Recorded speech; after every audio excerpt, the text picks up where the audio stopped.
ನಮಸ್ಕಾರ. ನಮ್ಮೆಲ್ಲ ವೀಕ್ಷಕರಿಗೆ ಆತ್ಮೀಯವಾದಂತಹ ಸ್ವಾಗತ ಮುಖಾಮುಖಿ ಕಾರ್ಯಕ್ರಮಕ್ಕೆ. ವೀಕ್ಷಕರೇ, ಈಗಾಗಲೇ ನಾವು ಮೇ 1 ಕಾರ್ಮಿಕ ದಿನಾಚರಣೆಯನ್ನು ಆಚರಿಸಿಕೊಂಡಿದ್ದು, ಕಾರ್ಮಿಕರಿಗೆ ಸಿಗುವ ಸವಲತ್ತುಗಳು ಸೌಲಭ್ಯಗಳ ಬಗ್ಗೆ ಒಂದಷ್ಟು ಮಾಹಿತಿಯನ್ನು ನೀಡುವಂತಹ ಸಲುವಾಗಿ ಈ ಕಾರ್ಯಕ್ರಮವನ್ನು ಜರುಗಿಸುತ್ತೇವೆ. ಈ ಮೂಲಕವಾಗಿ ಕಾರ್ಮಿಕರು ಅವರಿಗೆ ಸಿಗುವಂತಹ ಸವಲತ್ತುಗಳನ್ನು ಯಾವ ರೀತಿಯಲ್ಲಿ ಬಳಸಿಕೊಳ್ಳಬಹುದು, ಯಾವ ರೀತಿಯಲ್ಲಿ ಪಡೆದುಕೊಳ್ಳಬಹುದು, ಕಾರ್ಮಿಕ ಇಲಾಖೆ ಅವರಿಗೆ ಯಾವ ರೀತಿಯಲ್ಲಿ ಸಹಕಾರ ನೀಡುತ್ತದೆ, ಮತ್ತು ಕಾರ್ಮಿಕರಿಗೆ ಇರುವಂತಹ ಹಕ್ಕುಗಳೇನು ಮತ್ತು ಅವರಿಗೆ ಸಿಗುವಂತಹ ಕಾನೂನು ಸವಲತ್ತುಗಳೇನು, ಎಲ್ಲ ವಿಚಾರಗಳ ಬಗ್ಗೆ ನಮ್ಮೊಂದಿಗೆ ಮಾಹಿತಿಯನ್ನು ನೀಡಲಿಕ್ಕೆ NPL ಸಂಜಯ್ ಅವರು, ಕಾರ್ಮಿಕ ನಿರೀಕ್ಷಕರು, 1ನೇ ವೃತ್ತ ಉಡುಪಿ ಅವರಿಗೆ ನಮ್ಮ ವಾಹಿನಿಯ ಪರವಾಗಿ, ವೀಕ್ಷಕ ಬಾಂಧವರೆಲ್ಲರ ಪರವಾಗಿ ಮತ್ತು ಸಮಸ್ತ ಕಾರ್ಮಿಕರ ಪರವಾಗಿ ಹೃತ್ಪೂರ್ವಕವಾದಂತಹ ಕಾರ್ಯಕ್ರಮಕ್ಕೆ ಸ್ವಾಗತ. ನಮಸ್ತೆ. NPL ಸಂಜಯ್ ಅವರಿಗೆ ಸ್ವಾಗತ. ಹಾಗೆಯೇ ಮತ್ತೋರ್ವ ಅತಿಥಿಯಾದಂತಹ ಮಲ್ಲಿಕ್ ಪ್ರಸಾದ್ ರವರು, ಕಾರ್ಮಿಕ ನಿರೀಕ್ಷಕರು, 2ನೇ ವೃತ್ತ ಉಡುಪಿ, ಇವರಿಗೂ ಕೂಡ ನಮ್ಮ ವಾಹಿನಿಯ ಪರವಾಗಿ, ವೀಕ್ಷಕ ಬಾಂಧವರೆಲ್ಲರ ಪರವಾಗಿ ಮತ್ತು ಸಮಸ್ತ ಕಾರ್ಮಿಕ ವರ್ಗದ ಪರವಾಗಿ ಕಾರ್ಯಕ್ರಮಕ್ಕೆ ಪ್ರೀತಿಯ ಸ್ವಾಗತ. ಸರ್, ತಮಗೂ ಕೂಡ ಪ್ರೀತಿಯ ಸ್ವಾಗತ. ಮೊದಲಾಗಿ NPL ಸಂಜಯ್ ಅವರೇ, ಕಾರ್ಮಿಕರಲ್ಲಿಯೂ ಕೂಡ ಸಂಘಟಿತ ವಲಯ ಮತ್ತು ಅಸಂಘಟಿತ ವಲಯ ಅನ್ನುವಂಥ 2 ವಿಭಾಗಗಳಿವೆ. ಒಟ್ಟಾರೆಯಾಗಿ ಇವರೆಲ್ಲರೂ ಕೂಡ ಈ ಕಾರ್ಮಿಕ ಇಲಾಖೆಯ ವ್ಯಾಪ್ತಿಯಲ್ಲಿ ಬರ್ತಾರಾ ಮತ್ತು ಇದರ ಬಗ್ಗೆ ಒಂದಷ್ಟು ಬ್ರೀಫ್ ಆಗಿ ತಾವು ಹೇಳ್ತೀರಾ? ಸಂಘಟಿತ ವಲಯ ಅಂತಂದ್ರೆ ಒಂದು ನಿರ್ದಿಷ್ಟವಾದ ಜಾಗದಲ್ಲಿ ಒಂದು ಸಂಸ್ಥೆ ಆಗ್ಬೋದು, ಒಂದು ರೂಲ್ಸ್ ಪ್ರಕಾರ ಏನು ಒಂದು ಎಸ್ಟಾಬ್ಲಿಷ್ ಆಗಿರುತ್ತೆ ಒಂದು ಸಂಸ್ಥೆ, ಅದರಲ್ಲಿ ಕಾರ್ಯನಿರ್ವಹಿಸ್ತಾ ಇರುವಂಥ ಕಾರ್ಮಿಕರನ್ನ ಸಂಘಟಿತ ವಲಯ ಅಂತ ಹೇಳ್ತೀವಿ. ಉದಾಹರಣೆಗೆ ಒಂದು ವಾಣಿಜ್ಯ ಸಂಸ್ಥೆ ಆಗಿರ್ಬೋದು ಅಥವಾ ಯಾವುದೇ ಒಂದು ಕಚೇರಿ ಆಗಿರ್ಬೋದು. ಆ ಕಚೇರಿಗಳು ಅಂತ ಸಂಸ್ಥೆಗಳು ಅಥವಾ ಒಂದೊಂದು ದೊಡ್ಡದು ಶೋರೂಮ್ ಥರ ಬರ್ತಾವಲ್ಲ, ರಿಲಯನ್ಸ್ ಆಗ್ಬೋದು ಮತ್ತು ಬೇರೆ ಬೇರೆ ಸಂಸ್ಥೆ, ಅವರೆಲ್ಲ ಸಂಘಟಿತ ವಲಯಕ್ಕೆ ಬರ್ತಾರೆ. ಸರಿ. ಅಸಂಘಟಿತ ಅಂತ ಅಂದರೆ ಕಾರ್ಮಿಕರು ಬಟ್ ಅವರು ಒಂದು ಕಡೆ ಒಂದು ಜಾಗದಲ್ಲಿ ಕಾರ್ಯನಿರ್ವಹಿಸ್ತಾ ಇರೋದಿಲ್ಲ. ಅವರು ಬೇರೆ ಬೇರೆ ಕಡೆ ಇರ್ತಾರೆ, ಅಥವಾ ಅವ್ರಿಗೊಂದು ಎಂಪ್ಲಾಯರ್ ಅನ್ನೋ ಒಂದು ನಿರ್ದಿಷ್ಟವಾದ ಉದ್ಯೋಗದಾತ ಅನ್ನೋ ಒಂದು ಇರೋದಿಲ್ಲ. ಅಂಥವ್ರನ್ನ ನಾವು ಅಸಂಘಟಿತ ಅಂತ ಹೇಳ್ತೀವಿ. ಉದಾಹರಣೆಗೆ ಕಟ್ಟಡ ಕಾರ್ಮಿಕರಾಗಿರ್ಬೋದು, ಅಥವಾ ಕೂಲಿ ಕಾರ್ಮಿಕರಾಗಿರ್ಬೋದು, ಅಥವಾ ಈ ಗಿಗ್ ಕಾರ್ಮಿಕರಾಗಿರ್ಬೋದು, ಇಂಥವ್ರನ್ನ ಅಸಂಘಟಿತ ವಲಯದ ಇದರಲ್ಲಿ ಬೇರ್ಪಡಿಸಿ ಒಂದು ವರ್ಗವನ್ನವಾಗಿ ಮಾಡಿ. ಬಟ್ ಸವಲತ್ತುಗಳಲ್ಲಿ ಇವರೆಲ್ಲರೂ ಕೂಡ ಕಾರ್ಮಿಕ ಇಲಾಖೆಯಡಿ ನೋಂದಾಯಿತರಾಗಿದ್ದಾರೆ. ಹೌದು, ನೋಂದಣಿ ಅಂತಲ್ಲ, ಕಾರ್ಮಿಕ ಇಲಾಖೆಯ ವ್ಯಾಪ್ತಿಯೊಳಗೆ ಬರ್ತಾರೆ. ಕಾರ್ಮಿಕ ಇಲಾಖೆಯ ವ್ಯಾಪ್ತಿಯೊಳಗೆ ಬರ್ತಾರೆ. ಸರ್, ವ್ಯಾಪ್ತಿ ಅಂತಂದ್ರೆ ಅದು ಕೆಲವೊಂದು ನಿಯಮಗಳಿದಾವೆ, ಒಂದು ಕಾಯ್ದೆಗಳಿದಾವೆ. ಆ ಕಾಯ್ದೆ ಒಳಗಡೆ ಅವರು ಒಳಪಡ್ತಾರೆ. ಇದರ ಕಾರ್ಮಿಕ ಇಲಾಖೆಯ ವ್ಯಾಪ್ತಿಗೆ ಒಳಪಡ್ತಾರೆ. ಅಸಂಘಟಿತ ವಲಯದವರು ಮತ್ತು ಸಂಘಟಿತ ವಲಯದವರು ಕೂಡ ಕಾರ್ಮಿಕ ಇಲಾಖೆಯ ವ್ಯಾಪ್ತಿಗೆ ಒಳಪಡ್ತಾರೆ. ಸರ್, ಇವರಿಗೆ ಸಿಗುವಂತಹ ಸವಲತ್ತುಗಳು ಏನೇನು ಮತ್ತು ಸೌಲಭ್ಯಗಳು ಏನೇನು, ಆ ಸೌಲಭ್ಯಗಳನ್ನು ಪಡೆದುಕೊಳ್ಳುವ ಬಗೆ ಹೇಗೆ? ಸರ್ ನೋಡಿ, ಮೊದಲನೇದಾಗಿ ಇನ್ನೂ ನಮ್ಮ ಸೀನಿಯರ್ ಆಗಿರ್ಬೋದು, ನಮ್ಮ ಕೊಲ್ಲಿಗ್ ಆಗಿರ್ಬೋದು ಎಕ್ಸ್ಪ್ಲೈನ್ ಮಾಡ್ದಂಗೆ, ನಿರ್ದಿಷ್ಟವಾದ ಸಂಸ್ಥೆ ಇರುತ್ತೆ, ಒಂದು ಸಂಸ್ಥೆ ಇರೋದಿಲ್ಲ, ಉದ್ಯೋಗದಾತ ಇರ್ತಾರೆ, ಉದ್ಯೋಗದಾತ ಇರೋದಿಲ್ಲ. ಅಂದ್ರೆ ನಾವು ಈಸಿಯಾಗಿ ಡಿಫೈನ್ ಮಾಡಬೇಕು ಅಂತ ಹೇಳಿದ್ರೆ, ಯಾರು ಈಗ ESI-PF ಹೊಂದಿರ್ತಾರೆ ಅಂತ ನಾವು ಡಿಫೈನ್ ಮಾಡ್ಕೊಂತೀವಿ. ESI-PF ಹೊಂದಿರುವಂಥವ್ರು ದೇ ಕಮ್ ಅಂಡರ್ ಸಂಘಟಿತ ವಲಯ. ESI-PF ಹೊಂದಿಲ್ಲದೆ ಇರೋರು ದೇ ಕಮ್ ಅಂಡರ್ ಅಸಂಘಟಿತ ವಲಯ. ಈಗ ಸಂಘಟಿತ ವಲಯಕ್ಕೆ ಆದ್ರೆ ನಮ್ಮ ಇಲಾಖೆ ಅಡಿಯಲ್ಲಿ ಕೆಲವೊಂದಿಷ್ಟು ಕಾಯ್ದೆಗಳಿದಾವೆ. ಆ ಕಾಯ್ದೆ ಅಪ್ಲೈ ಆಗ್ತದೆ.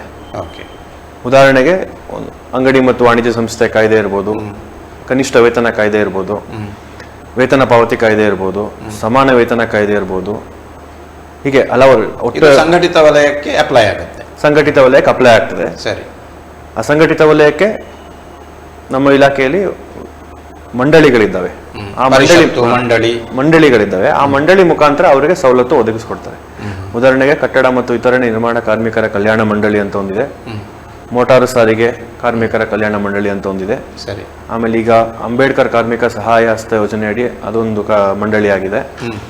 ಗಿಗ್ ಕಾರ್ಮಿಕರ ಕಲ್ಯಾಣ ಮಂಡಳಿ ಅಂತ ಹೇಳ್ಬಿಟ್ಟು platform and gig workers welfare board ಅಂತ ಅದೊಂದಾಗಿದೆ. ಈ ಬೋರ್ಡ್ ಮುಖಾಂತರ ಇವರಿಗೆ ಸವಲತ್ತುಗಳನ್ನ ಒದಗಿಸ್ಕೊಡುತ್ತಾರೆ ಅನ್ಆರ್ಗನೈಸ್ಡ್ ಸೆಕ್ಟರ್ಗೆ. ಇಷ್ಟು ಒಂದು ಬೇಸಿಕ್ ಡಿಫೈನ್ ಮಾಡಿಕೊಂಡ್ರೆ. ಸರಿ. ಮಾನ್ಯ NPL ಸಂಜಯ್ ರವರೇ, ಈಗ ಸವಲತ್ತುಗಳಿದೆ, ಸೌಲಭ್ಯಗಳಿದೆ, ಬಟ್ ಕಾರ್ಮಿಕರ ಸ್ಥಳದಲ್ಲಿ ಈಗ ಸಂಘಟಿತ ವಲಯದಲ್ಲಿ ನಾವು ಹೇಳೋದಾದ್ರೆ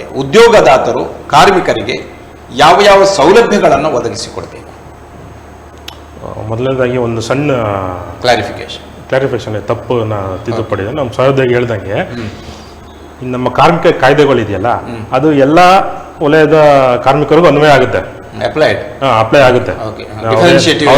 ಡಿಫ್ರೆನ್ಸಿಯೇಟ್ ಅವ್ರು ಏನು ಹೇಳಿದ್ರು, ಕನಿಷ್ಠ ವೇತನ ಕಾಯ್ದೆ ಆಗ್ಬೋದು, ಸಮಾನ ವೇತನ ಕಾಯ್ದೆ,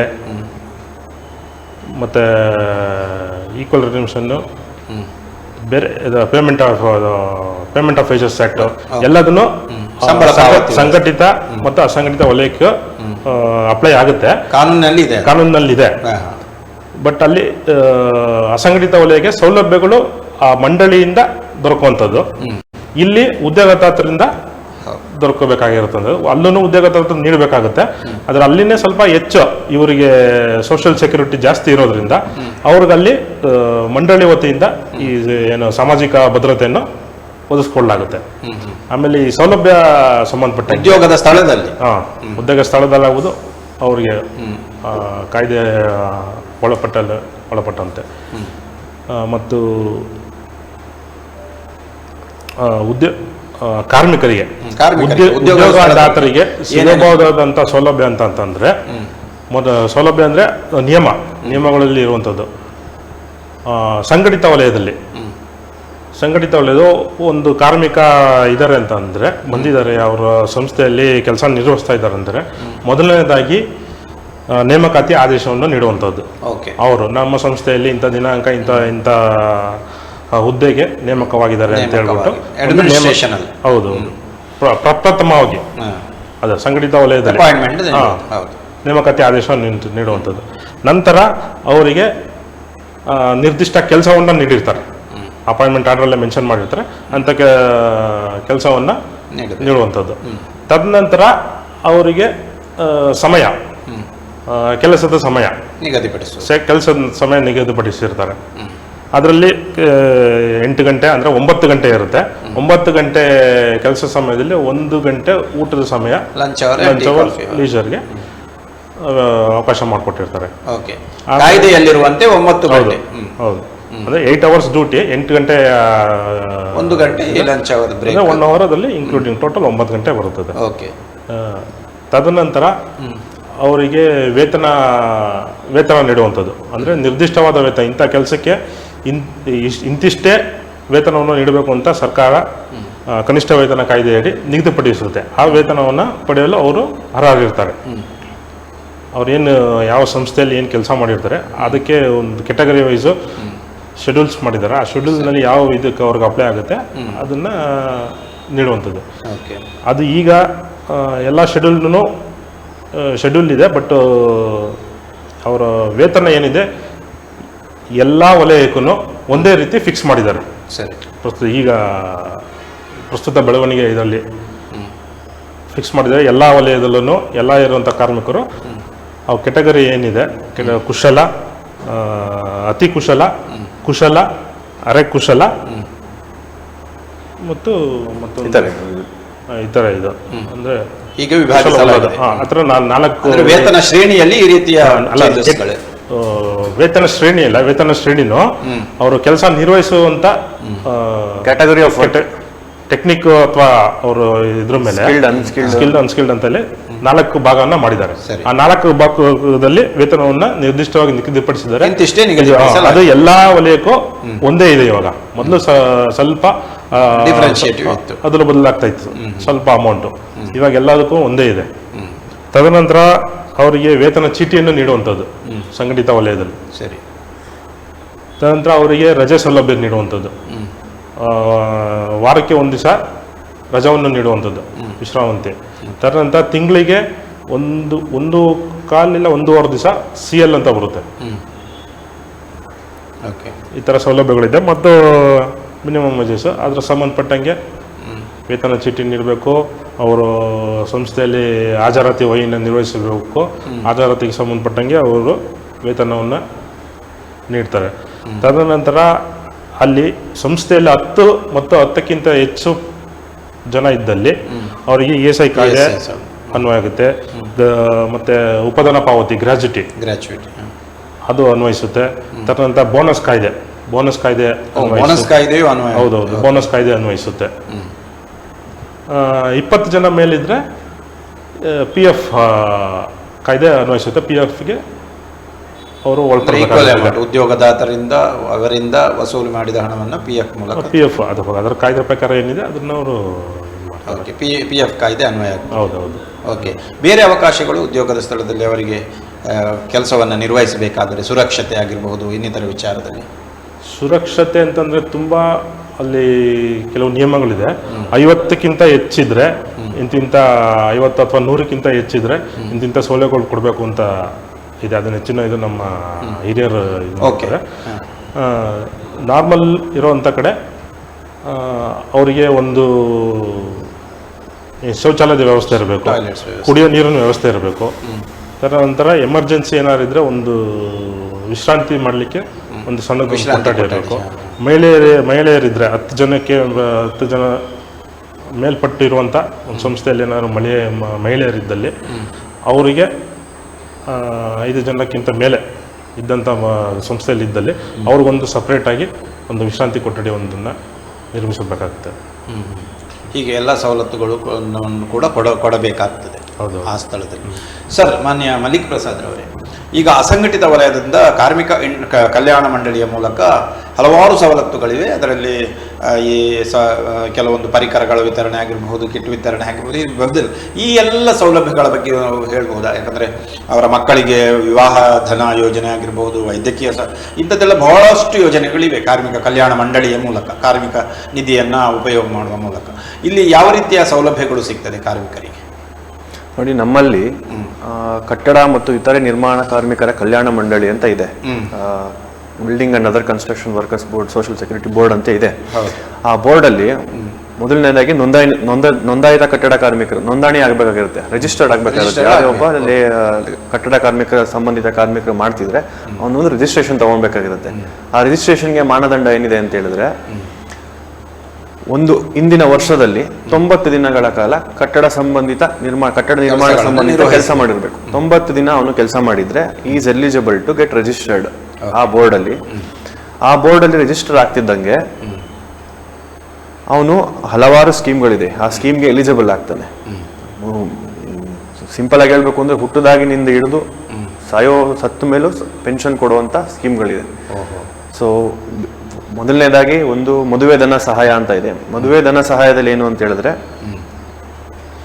ಅವರ ಡಿಪೆಂಡಬಲ್, ಈಗ ಅವನು ಅಥವಾ ಅವ್ರ ಮಕ್ಕಳು, ಅವನ ಮದುವೆ ಆದ್ರೂ, ಕಾರ್ಮಿಕ ಮದುವೆ ಆದ್ರೂ ಅಥವಾ ಅವ್ರ ಮಕ್ಕಳ ಮದುವೆ ಆದ್ರೂ ಅವರಿಗೆ 60,000 ತನಕ, ಪ್ರಸ್ತುತ 60,000 ತನಕ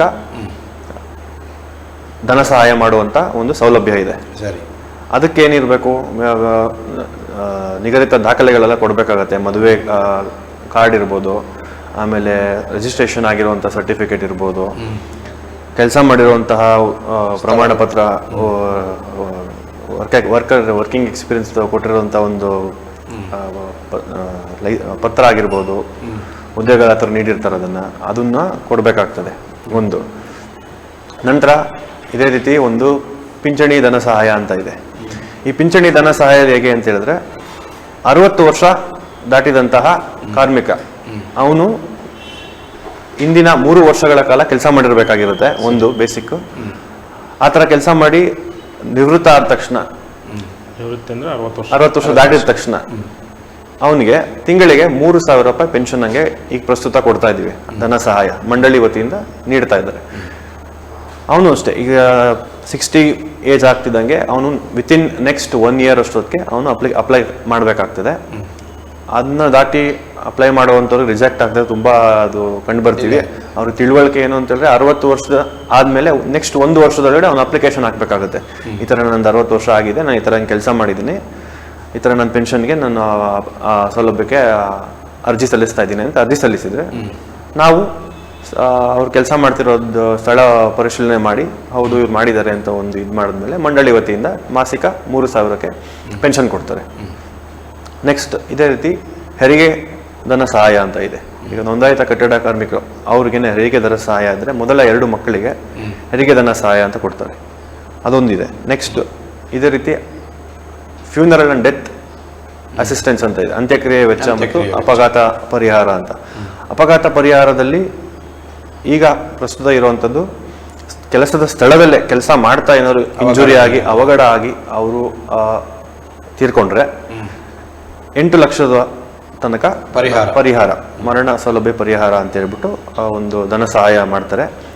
ಇಲ್ಲದೆ ಹೋದ್ರೆ ಆ ಸ್ಪಾಟಲ್ಲಿ ಆಗದೆ ಬೇರೆ ರೀತಿಲಿ ಕೆಲಸೇತರ ಅವ್ರೇನಾದ್ರು ಮರಣ ಹೊಂದಿದ್ರೆ, ಅಪಘಾತ ಮರಣ ಆಗಿದ್ರೆ ಅವರಿಗೆ 5 ಲಕ್ಷ ತನಕ ಅವರಿಗೆ ಮರಣ ಪರಿಹಾರ ಸೌಲಭ್ಯ ಕೊಡ್ತಾರೆ. ಇಷ್ಟೆಲ್ಲ ಸೌಲಭ್ಯಗಳು ಕಾರ್ಮಿಕ ಮಂಡಳಿಯಿಂದ ಇದೆ. ಹೌದು. ಅದಾದ್ಮೇಲೆ ಅಂತ್ಯಕ್ರಿಯೆ ವೆಚ್ಚ ಅಂತ ಇದೆ. ಅಂತ್ಯಕ್ರಿಯೆ ವೆಚ್ಚ ಅಂತ ಹೇಳಿದ್ರೆ ಎಕ್ಸ್ಗ್ರಾಷಿಯಾ, ಅದು ಒಂಥರ ಮರಣ ಹೊಂದಿದ ನಂತರ ಅಂತ್ಯಕ್ರಿಯೆ ವೆಚ್ಚ ಅಂತ 1.5 ಲಕ್ಷ ತನಕ ಈಗ ನಮ್ಮ ಮಂಡಳಿ ವತಿಯಿಂದ ಹಣ ಸೌಲಭ್ಯ ಕೊಡ್ತಾ ಇದ್ದೀವಿ.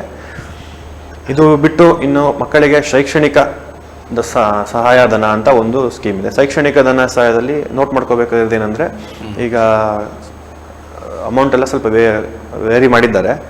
1ರಿಂದ 5ನೇ ತರಗತಿವರೆಗೆ 1800 ರೂಪಾಯಿ ಇಂದ ಹಿಡಿದು ಸ್ನಾತಕೋತ್ತರ ಪದವಿಗೆ 20,000 ತನಕ ಸ್ಕಾಲರ್ಶಿಪ್ ಕೊಡ್ತಾ ಇದ್ದಾರೆ. ಇದು ಶೈಕ್ಷಣಿಕ ಧನ ಸಹಾಯ ಪರಿಹಾರ ಒಂದಾಗುತ್ತೆ. ಇವನ್ ಹೈಯರ್ ಎಜುಕೇಶನ್ಗೂ ಇದೆ. ಅದೇ ವಿವಿಧ depending on the class 1 to 5, 5 to 8, 8 to 12 ಆ ಥರ ಒಂದು ವಿವಿಧ varies according to the class and studies. ಈಗ ನೀವು ಮಾಸ್ಟರ್ ಡಿಗ್ರಿ ಮಾಡ್ತಿದ್ದೀರಾ ಅಂದ್ರೆ ಇನ್ನೂ ಹೆಚ್ಚು ಆ ಥರ ಸೌಲಭ್ಯ ಇದಾವೆ. ಇದು ಬಿಟ್ಟು ಶ್ರಮ ಸಾಮರ್ಥ್ಯ ಟೂಲ್ ಕಿಟ್ ಅಂತ ಕೊಡ್ತೀವಿ ನಾವು. ಕಟ್ಟಡ ಕಾರ್ಮಿಕರಿಗೆ ಸಹಾಯ ಆಗಲಿ ಅಂತ ಈಗ ಟೂಲ್ ಕಿಟ್ಗಳಾಗಿರ್ಬೋದು, ಸೇಫ್ಟಿ ಕಿಟ್ಗಳಾಗಿರ್ಬೋದು, ಅವರು ಅಂದರೆ ಇದು ನೋಟ್ ಮಾಡ್ಕೋಬೇಕಾಗಿರೋದ್ರಲ್ಲಿ ಏನು ಅಂತಂದರೆ, ಟೂಲ್ ಕಿಟ್ನೆಲ್ಲ ಅವ್ರ ಲೈಫ್ ಟೈಮಲ್ಲಿ 1 ಬಾರಿ ಇಸ್ಕೋಬೋದಾಗಿರುತ್ತೆ ಟೂಲ್ ಕಿಟ್. ಯಾಕಂದರೆ ಎಲ್ಲರಿಗೂ ಸಿಗಲಿ ಸೌಲಭ್ಯ ಅಂತ ಹೇಳ್ಬಿಟ್ಟು, ಎಲ್ಲ ಕಟ್ಟಡ ಕಾರ್ಮಿಕರು ಸಿಗಲಿ, ಲೈಫ್ ಟೈಮಲ್ಲಿ 1 ಸಲ ಟೂಲ್ ಕಿಟ್ ಕೊಡ್ತಾರೆ. ಆ್ಯಂಡ್ ಸೇಫ್ಟಿ ಕಿಟ್ ಇರ್ತದೆ. ಸೇಫ್ಟಿ ಕಿಟ್ ಅಂತ ಹೇಳಿದ್ರೆ ಕೆಲಸದ ಸ್ಥಳದಲ್ಲಿ ಒಂದು ಸುರಕ್ಷತೆ ಇರಲಿ ಅನ್ನೋ ಕಾರಣಕ್ಕೆ ಸೇಫ್ಟಿ ಕಿಟ್ ಅನ್ನು ಒದಗಿಸ್ಕೊಡ್ತಾರೆ. ಕಾರ್ಮಿಕ ಮಂಡಳಿ, ಕಟ್ಟಡ ಮಂಡಳಿಯ ಥ್ರೂ ಇಲಾಖೆ ಕೊಡ್ತಾರೆ. ಹೌದು. ಅದ ಇಷ್ಟು ಸ್ಕೀಮ್ಗಳು ಕಟ್ಟಡ ಕಾರ್ಮಿಕರಿಗೆ ಇರ್ತವೆ. ಓಕೆ, ಬಟ್ ಪಡೆದುಕೊಳ್ಬೇಕಿದ್ರೆ ಅವರು ರಿಜಿಸ್ಟ್ರೇಷನ್ ಮಾಡ್ಕೊಳ್ಳೇಬೇಕು. ನೋಂದಾಯಿತ ಕಟ್ಟಡ ಕಾರ್ಮಿಕರಿಗೆ ಮಾತ್ರ. ಹೇಗೆ ರಿಜಿಸ್ಟರ್ ಮಾಡ್ಕೊಳ್ಳೋದು? ಆನ್ಲೈನ್ ವ್ಯವಸ್ಥೆಗಳಿದೆಯಾ? ಆನ್ಲೈನ್ ಅಲ್ಲೇ ಮಾಡಬಹುದು. ಮತ್ತೆ ರಿನಿವಲ್ ಏನಾದರೂ ಇದೆಯಾ? ರಿನಿವಲ್ ಎವ್ರಿ ಇಯರ್ ಒಂದು ರಿನಿವಲ್ ಮಾಡಿಸ್ಬೇಕಾಗಿರುತ್ತೆ. ಈಗ ಮೇನ್ ಏನು ಅಂತಂದ್ರೆ, ಹೊಸದಾಗಿ ನಮ್ಮಲ್ಲಿ ಕಾರ್ಮಿಕ ಸೇವಾ ಕೇಂದ್ರ ಅಂತಾನೆ ಮಾಡಿದ್ದಾರೆ. ಈಗ ನಮ್ಮ ಉಡುಪಿಯಲ್ಲಿ ಇಲ್ಲೇ ಕೃಷ್ಣ ಮಠ ಹತ್ರನೇ ಒಂದು ಕಾರ್ಮಿಕ ಸೇವಾ ಕೇಂದ್ರ ಅಂತ ಇದೆ. ನೀವು ಅಲ್ಲಿಗೆ ಹೋದ್ರೆ ನೀವು ಎಲ್ಲ ಆನ್ಲೈನ್ಗೆ ಹೆಲ್ಪ್ ಆಗುವಂಥದ್ದು ಸಪೋರ್ಟ್ ಮಾಡಿ, ಅವರೇ ಅಪ್ಲಿಕೇಶನ್ ಹಾಕ್ಸಿ ರಿಜಿಸ್ಟ್ರೇಷನ್ಗೆ ಹೆಲ್ಪ್ ಮಾಡಿಕೊಡ್ತಾರೆ. ನೀವು ಏನೇನು ಡಾಕ್ಯುಮೆಂಟ್ಸ್ ಕೊಡಬೇಕಾಗತ್ತೆ ಅವರು ಕೊಡಬೇಕಾಗತ್ತೆ. But without registration V cannot get anything. Without registered ಏನಿಲ್ಲ. ಬಟ್ ರಿಜಿಸ್ಟ್ರೇಷನ್ ಮಾಡಲೇಬೇಕು, ಕಡ್ಡಾಯ ಇರುತ್ತೆ. ಓಕೆ ಸರ್, ಮಾನ್ಯ NPL ಸಂಜಯ್ ಅವರೇ, ತಾವು ಅಡ್ಮಿನಿಸ್ಟ್ರೇಷನಲ್ ಮ್ಯಾಟರ್ ಬಗ್ಗೆ ಹೇಳಿದ್ರಿ. ಅಂದರೆ ಅಪಾಯಿಂಟ್ಮೆಂಟ್ ಲೆಟರ್ ಆಗಿರ್ಬೋದು, ಆ ನಂತರದ ಪ್ರೊಸೆಸ್ ಆಗಿರ್ಬೋದು ಹೇಳಿದ್ರಿ. ಬಟ್ ಆಫ್ಟರ್ ದಟ್ ಈಗ ಒಂದು ಪರ್ಟಿಕ್ಯುಲರ್ ಆಗಿ ಆಫ್ಟರ್ ಪ್ರೊಬೇಷನರಿ ಪೀರಿಯಡ್ ಅಥವಾ ಈ ಪರ್ಮನೆಂಟ್ ಇಂಥದ್ದೆಲ್ಲ ಹೇಗೆ ಸಂಘಟಿತ ವಲಯದಲ್ಲಿ ಇರಬೇಕು ಸರ್, ಆ್ಯಸ್ ಪರ್ ದ ಕಾಯ್ದೆ ಪ್ರಕಾರ? ಈ ಅಪ್ರೈಸಲ್ಸ್, ರೆಗ್ಯುಲರ್ ಅಪ್ರೈಸಲ್ಸ್ ಆಗಿರ್ಬೋದು. ಸಂಘಟಿತ ವಲಯದಲ್ಲಿ ಅವರಿಗೆ ಕೆಲಸಕ್ಕೆ ಸೇರಿದ ನಂತರ ಅವರು ಪ್ರೊಫೆಷನರಿ ಅಂತೇಳಿ ಅಪಾಯಿಂಟ್ಮೆಂಟ್ ಕೊಟ್ಟಿರ್ತಾರೆ. ಸರಿ, ತದನಂತರ ರೆಗ್ಯುಲರ್ ಮಾಡ್ಕೊಳ್ಳೋದಕ್ಕೆ ಅದಕ್ಕೆ ಕೊಡ್ತಾರೆ. ಅಲ್ಲ, ಇಂತಿಷ್ಟು ಅವಧಿ ಏನಾದರೂ ಇದೆಯಾ ಪ್ರೊಬೇಷನರಿ ಅಥವಾ ಅವಧಿ ಅಂತಂದರೆ 6 ತಿಂಗಳು ಇಲ್ಲ 1 ವರ್ಷ. ಅದರಲ್ಲಿ ನಿರ್ದಿಷ್ಟವಾಗಿ ಕಾಯ್ದೆನಲ್ಲಿ ಎಲ್ಲೂ ಅವಧಿನ ಹೇಳಿಲ್ಲ. ಸಂಸ್ಥೆ ಅವರು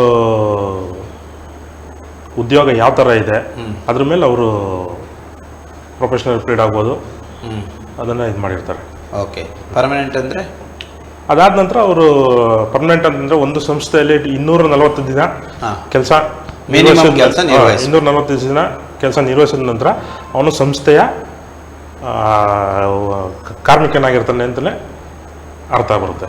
ಓಕೆ, ವರ್ಷದಲ್ಲಿ. ಬಟ್ ಅಲ್ಲಿಯ ಉದ್ಯೋಗದಾತರು ಅಥವಾ ಕಂಪನಿ ಏನಾದರೂ ಕಾರ್ಮಿಕರ ವಿರುದ್ಧವಾಗಿ ಏನಾದರೂ ಅಂದರೆ ಶೋಷಣೆಯೋ, ದೌರ್ಜನ್ಯವೋ ಅಥವಾ ಏನಾದರೂ ಹಿಂಸೆಗಳನ್ನು ಅಥವಾ ಏನೋ ಮಾದರಿ ಈ ಅನ್ಆಥರೈಸ್ಡ್ ಆಗಿ ಸಸ್ಪೆಂಡ್ ಮಾಡೋದಾಗಿರ್ಬೋದು, ವಿದೌಟ್ ರೀಸನ್, ಇಂಥದ್ದೆಲ್ಲ ಆದರೆ ಕಾನೂನಿನ ಮೊರೆ ಹೋಗ್ಬಹುದಾ? ಹೌದು, ಕಾನೂನಿನ ಮೊರೆ ಹೋಗ್ಬೋದು. ಏನೇನು ಅವಕಾಶಗಳಿದೆ? ಒಬ್ಬ ಕಾರ್ಮಿಕನಿಗೆ ಸಂಸ್ಥೆಯಿಂದ ಏಕಾಏಕಿ ಕೆಲಸದಿಂದ ತೆಗೆದುಹಾಕಿದ್ರೆ ಸಂಬಂಧಪಟ್ಟ ಕಾರ್ಮಿಕ ಅಧಿಕಾರಿಯವರಲ್ಲಿ ಅದ್ರ ಬಗ್ಗೆ ದೂರನ್ನು ನೀಡಬಹುದಾಗಿರ್ತದೆ. ದೂರನ್ನು ನೀಡಿ ಅವ್ರು ಯಾವುದಕ್ಕೆ ಯಾವ ರೀತಿ ಅಂದರೆ ಯಾವ ಉದ್ದೇಶದಿಂದ ಅವ್ರನ್ನ ಕೆಲಸದಿಂದ ತೆಗೆದಿರೋಂಥ ಇದ್ರ ಬಗ್ಗೆ ಸಂಬಂಧಿಸಿದ ಕಾರ್ಮಿಕ ಅಧಿಕಾರಿಗಳಾಗ್ಬೋದು ಅಥವಾ ಕಾರ್ಮಿಕ ನಿರೀಕ್ಷಕರಾಗಿರ್ಬೋದು ಅವರು ಸಂಬಂಧಿಸಿದ ಸಂಸ್ಥೆಗೆ ಸೂಚನಾ ಪತ್ರ ಜಾರಿ ಮಾಡಿ ಅವ್ರ ಕಡೆಯಿಂದ ವಿವರಣೆ ಪಡೆದು ಅದ್ರ ಬಗ್ಗೆ ಅಗತ್ಯ ಕ್ರಮವನ್ನು ವಹಿಸ್ಬೋದಾಗಿದೆ. ಓಕೆ ಸರ್, ಅಸಂಘಟಿತ ವಲಯದ ಕಾರ್ಮಿಕರ ಬಗ್ಗೆ ಬಂದಾಗ ಈಗ ಹಲವಾರು ಸವಲತ್ತುಗಳನ್ನು ತಾವು ನೀಡ್ತೀರಿ, ಬಟ್ ಇದಕ್ಕಾಗಿ ಸ್ಪೆಷಲ್ ಆದಂಥ ಮಾಸ್ ಪ್ರೋಗ್ರಾಮ್ಸ್ಗಳನ್ನು ಏನಾದರೂ ಹಮ್ಮಿಕೊಳ್ತೀರಾ? ಈ ಕಿಟ್ ವಿತರಣೆ ಆಗಿರಬಹುದು ಅಥವಾ ಅವರ ನೋಂದಾವಣೆಗಾಗಿರಬಹುದು, ಇಂಥದ್ದೆಲ್ಲ ಏನಾದರೂ ಒಂದು ಸಾಮೂಹಿಕವಾದಂಥ ಕಾರ್ಯಕ್ರಮಗಳನ್ನು ಕಾರ್ಮಿಕ ಇಲಾಖೆ ಹಮ್ಮಿಕೊಂಡಿದೆಯಾ? ಹೌದು ಸರ್, ಈಗ ನಾವು ಏನು ಮಾಡ್ತೀವಿ, ಈಗ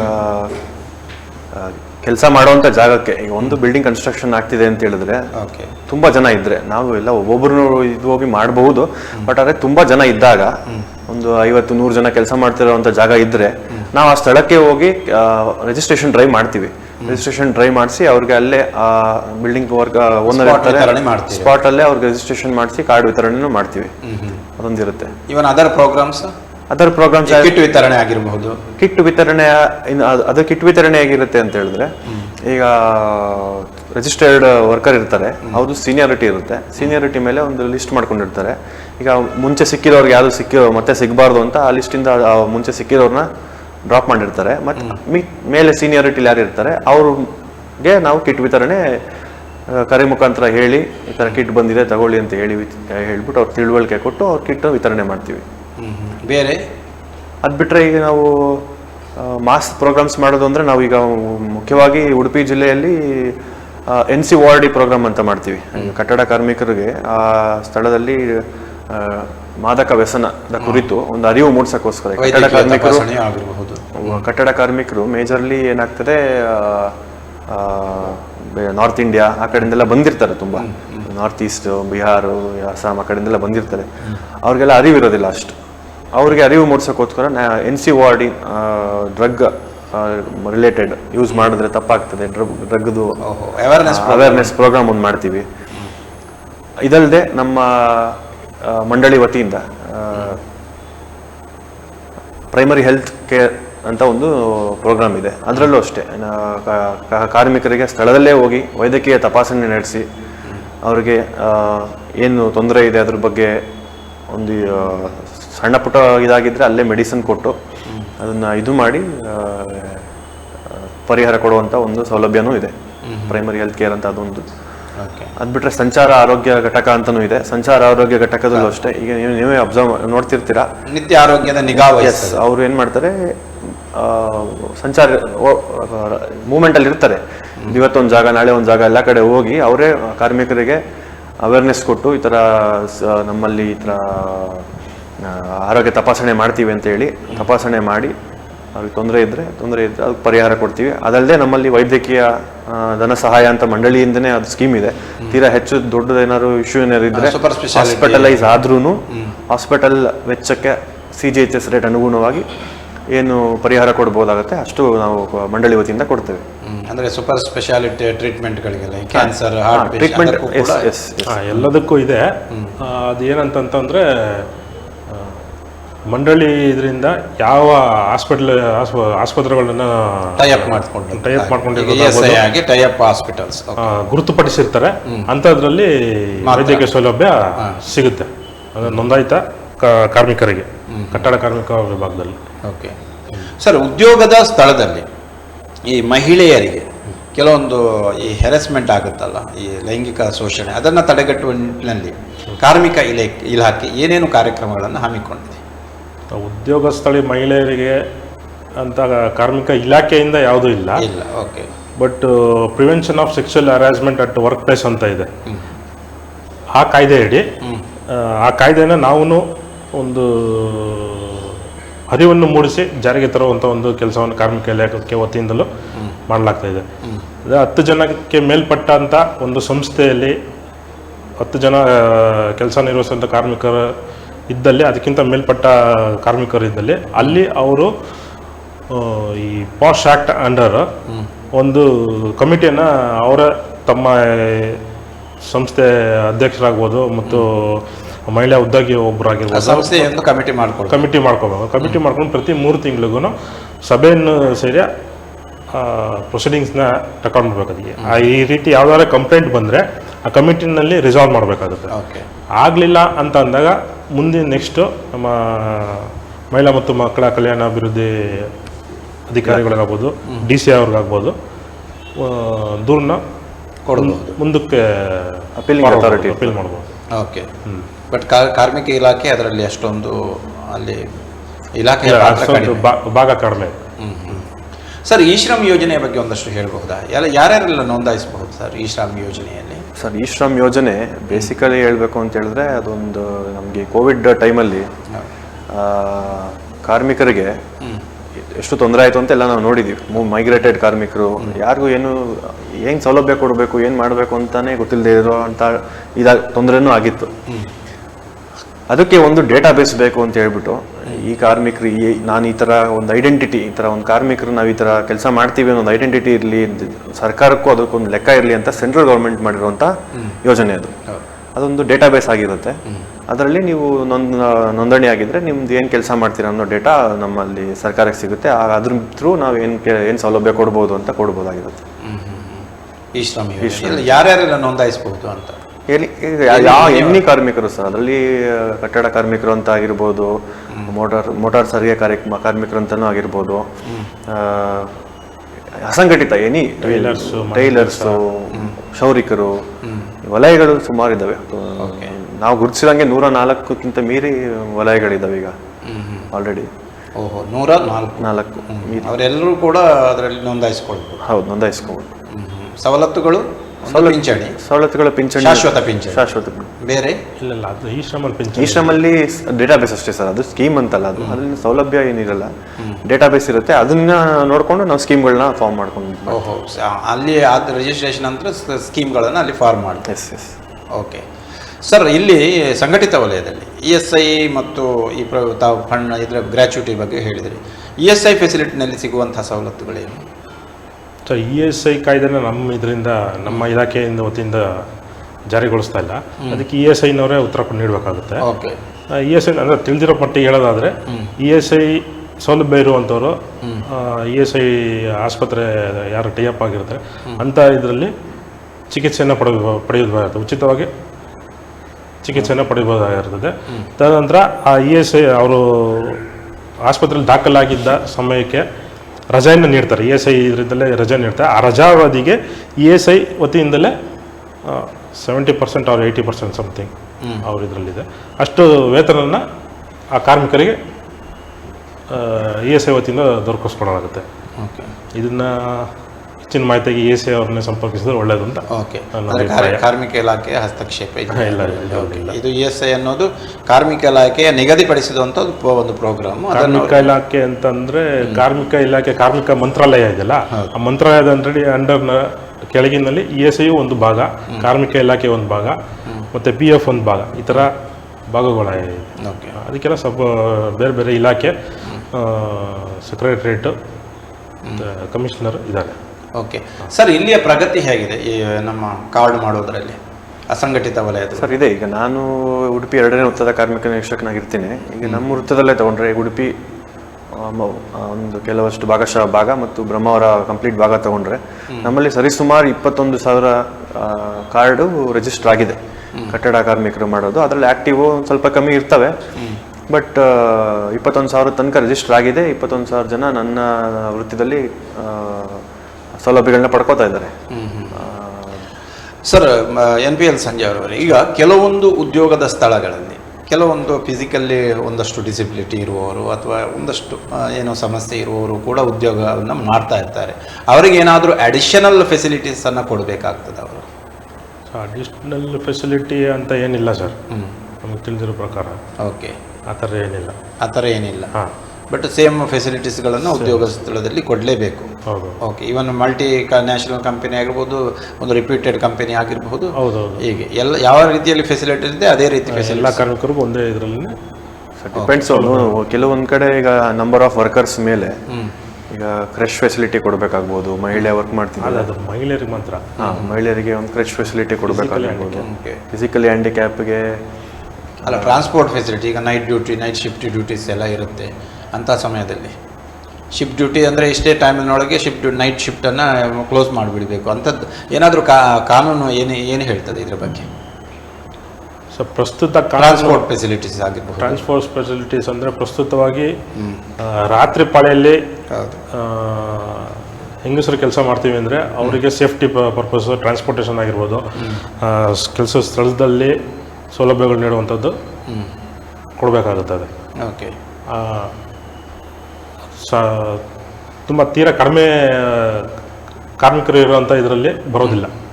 ನಿರ್ದಿಷ್ಟ ಕಾರ್ಮಿಕರು ಇರಬೇಕು, ಒಂದು 50 ಅಥವಾ 100 ಜನ ಮೇಲ್ಪಟ್ಟಿದ್ದರಲ್ಲಿ ಅಂಥವರಿಗೆ ಸೌಲಭ್ಯಗಳನ್ನು ನೀಡುವುದು. ಓಕೆ. ಬೇರೆ ಕಾರ್ಮಿಕರಿಗೆ ಏನೇನು ಕಾನೂನು ಅವಕಾಶಗಳಿವೆ ಸರ್? ಕಾನೂನು ಅವಕಾಶ ಅಂತ ಇವತ್ತು ನಾನು ನಿಮ್ಗೆ ಅವಾಗ ತಿಳಿಸ್ದಂಗೆ ಒಂದು ವೇತನ ಸೌಲಭ್ಯ, ವೇತನದಲ್ಲಿ ಡಿಸ್ಕ್ರಿಮಿನೇಷನ್ ಆದರೆ ಅವರು ಕಾನೂನಿನ ಮೊರೆ ಹೋಗಬಹುದು. ಓಕೆ. ತದನಂತರ ಕೆಲಸದಿಂದ ಕಾರಣವಿಲ್ಲದೆ ತೆಗೆದುಹಾಕಿದ್ರೆ ಅಥವಾ ಅವರಿಗೆ ವೇತನದಲ್ಲಿ ತಾರತಮ್ಯ ಇದ್ರೆ ಎಲ್ಲ ರೀತಿಯೂ. ಓಕೆ ಸರ್, ಕಾರ್ಮಿಕರಂತ ಪರಿಗಣಿಸಬೇಕಾದ್ರೆ ಬೇಕಾದಂಥ ಅರ್ಹತೆಗಳು ಏನು? ಈಗ ಕೆಲವು ತಾವು ಬಾಲ ಕಾರ್ಮಿಕರಂತ ಹೇಳಿದ್ವಿ, ಇಂಥವರನ್ನು ಕಾರ್ಮಿಕರನ್ನಾಗಿ ನೇಮಿಸಿಕೊಳ್ಬಾರದು, ಇದು ಅಪರಾಧ. ಹೀಗೆ ಕಾರ್ಮಿಕರಂದರೆ ಪರಿಗಣಿಸಿ ಎಷ್ಟು ವಯೋಮಾನ ಇದ್ದ ಎಷ್ಟು ವಯೋಮಾನ ಹೀಗೆ ಹೇಳುವುದಾದ್ರೆ ಇನ್ ಜನರಲ್ ಹೇಳಬೇಕು ಅಂದರೆ ಸರ್, ಕಾರ್ಮಿಕರು ಅಂತಂದರೆ ಒಂದು ಎಂಪ್ಲಾಯಿ ಮತ್ತು ಎಂಪ್ಲಾಯರ್ ಅಂತ ರಿಲೇಷನ್ ಇರಬೇಕು. ಉದ್ಯೋಗ ನೀಡುವವನು ಉದ್ಯೋಗ ಮಾಡುವವನು ಅಂತ ಅಲ್ಲೊಂದು ರಿಲೇಷನ್ ಇರಬೇಕು. ಅಂದರೆ ಅವನಿಗೆ ಸಂಬಳ ಕೊಟ್ಟು ಕೆಲಸ ಮಾಡಿಸ್ತಾ ಇರಬೇಕು, ಒಂದು ಬೇಸಿಕ್ ಡೆಫಿನೇಷನ್.